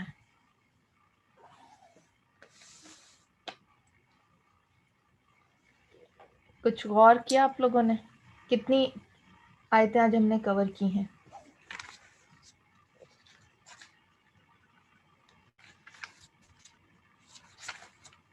(121) تک، آلموسٹ 121 تک کی ہیں، کیونکہ وہاں پہ ایک ٹاپک کمپلیٹ ہو رہا ہے نا، وہاں ٹاپک کمپلیٹ ہو رہا ہے. انشاءاللہ کل جو ہے وہ نیا ٹاپک سٹارٹ ہوگا. تو دعا کر لیتے ہیں، کوئک سا ٹیک ہوم لیسن ہم اپنے لیے اس میں سے نکال لیتے ہیں. رب اشرح لی صدری ویسر لی امری واحلل عقدۃ من لسانی یفقہوا قولی. اچھا، آپ سے آیتیں پوچھنے کا مقصد کیا ہے؟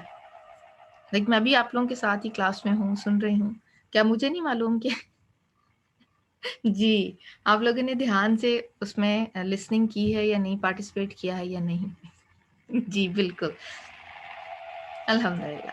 چلیں، سب سے پہلے جہاں سے آج کا لیسن سٹارٹ ہوا اتباع رسول پہ تھا، کہ اللہ کی اطاعت اور نبی کریم صلی اللہ علیہ وسلم کی اطاعت.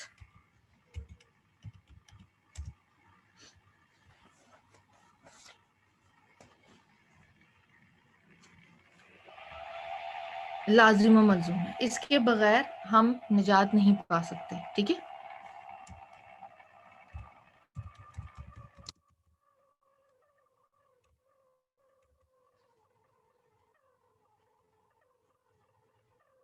جی پڑھ سکتے ہیں، جی پڑھ سکتے ہیں. اچھا، اب اس کے بعد اللہ تعالیٰ، آپ دیکھیں نا قرآن پاک میں، ایک میں نے شاید آپ سے پہلے ہی بات کی تھی کہ جب ہم آیتیں پڑھ رہے ہوتے ہیں تو ایسے فیل ہوتا ہے ایک سڈن شفٹ ہے، ایک ٹاپک سے سڈنلی دوسرے ٹاپک پہ چلے گئے.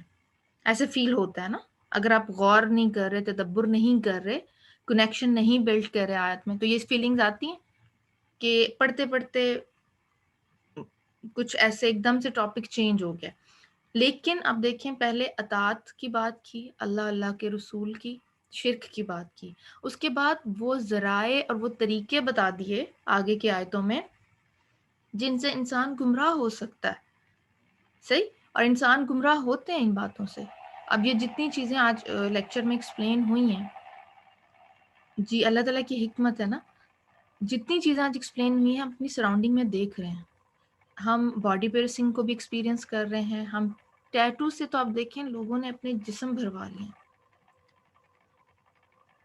رائٹ. اس کے بعد آپ دیکھیں ہم خود سے, ایک تو ٹھیک ہے جو غلط کام کرتے ہیں, شرک کرتے ہیں, بتوں کے نام پہ چیزیں, ہم خود سے خود پہ چیزیں حرام کر لیتے ہیں.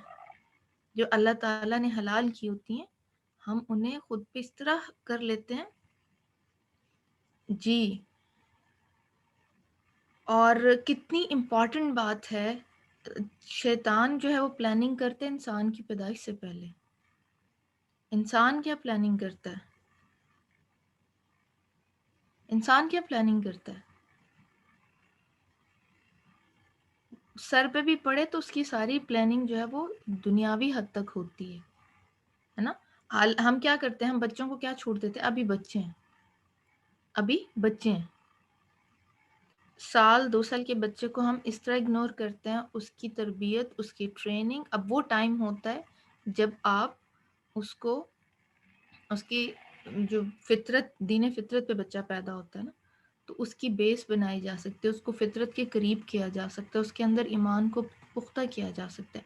لیکن انفارچونیٹلی ہم وہ والا وقت جو ہے نا گوا دیتے ہیں. اللہ سبحانہ تعالیٰ ہم سب کو یہ حکمت کریں, عطا کریں کہ ہم احسن طریقے سے اپنے جنریشنز کی اور آنے والی جنریشنز کی جو ہے وہ تربیت کر سکیں. دوسری بات اپنے حوالے سے, بینگ اے وومن, اپنے ہاتھوں پر بات کرتے ہیں. بالکل, بینگ اے وومن, ہم سب اپنی اپنی خواہشات کو دیکھیں گے. کیا میرے اندر کوئی ایسی خواہش پریویل کر رہی ہے جو مجھے اللہ کی اطاعت سے دور کرتی ہے؟ کیا میری ڈریسنگ لوگوں کو خوش کرنے کے لیے ہے یا اللہ سبحانہ تعالیٰ کو خوش کرنے کے لیے, جیسے میرے رب نے حکم دیا. اور سادہ نے بہت صحیح بات کی کہ جس کے دل میں ایمان ہوتا ہے اس کو ریویلنگ ڈریس نہ تو کسی کو پہنا ہوا دیکھ کے اچھا لگتا ہے اور نہ خود کے لیے اچھا لگتا ہے. ایسے فیل ہوتا ہے, ایک عجیب سی دل میں تنگی پیدا ہوتی ہے نا. اور واقعی جو جسم میں کیا دکھانا ہے آپ نے, بازو ننگے کر کے کیا دکھانا ہے, یہ ٹانگیں ننگی کر کے کیا دکھانا ہے آپ نے. تو اللہ سبحانہ تعالیٰ ہمیں اسٹیڈ فاسٹ ہونے کی, استقامت اختیار کرنے کی جو ہے وہ توفیق عطا فرمائے. دوسری بات, ہم بہت دفعہ کیا کرتے ہیں, عبادات میں نوافل کا اضافہ کیا سوچ کے چھوڑ دیتے ہیں.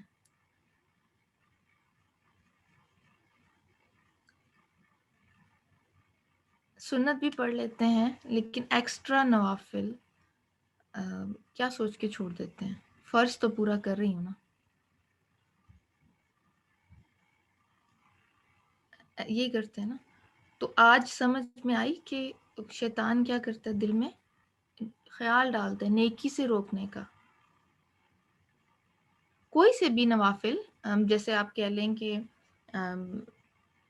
اشراق کے ہو گئے, اشراق کے جو نماز فجر کے جب سورج طلوع ہونے کے 10 سے 15 منٹ کے بعد پڑھے جاتے ہیں, چاشت کی نماز ہے.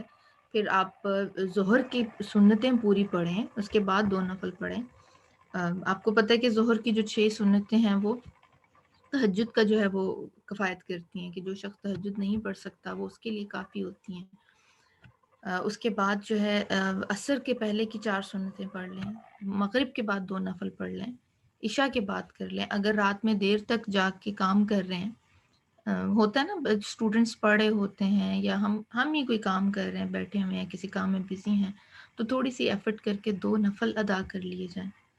ہم کیا سوچتے ہیں, ابھی نماز تو پڑھ لی ہے, تو آج یہ بہت زیادہ کلیئر ہوا کہ یہ ایک نیکی سے روکنا بھی اس کا کیا ہے، شیطان کا ایک ہتھ کنڈا ہے جس سے وہ ہمیں روکتا ہے۔ اللہ سبحانہ تعالیٰ جو ہے ہمیں اپنے نیک بندوں میں شامل کریں اور ہمارے ایمان کی اصلاح کرتے رہیں، تجدید کرتے رہیں، اور ہمیں آمین، اور ہمیں وہ طریقے سکھا دیں، حکمتیں سکھا دیں جن سے ہم اپنے بچوں کو اور ان کے بچوں کو جو ہے نا دین پہ قائم رکھ سکیں۔ آمین۔ چلیں جی، لاسٹ ویک میں آپ لوگوں کا جو ہے نا رزلٹ اناؤنس کرنا بھول گئی تھی، اس کے لیے معذرت ہے۔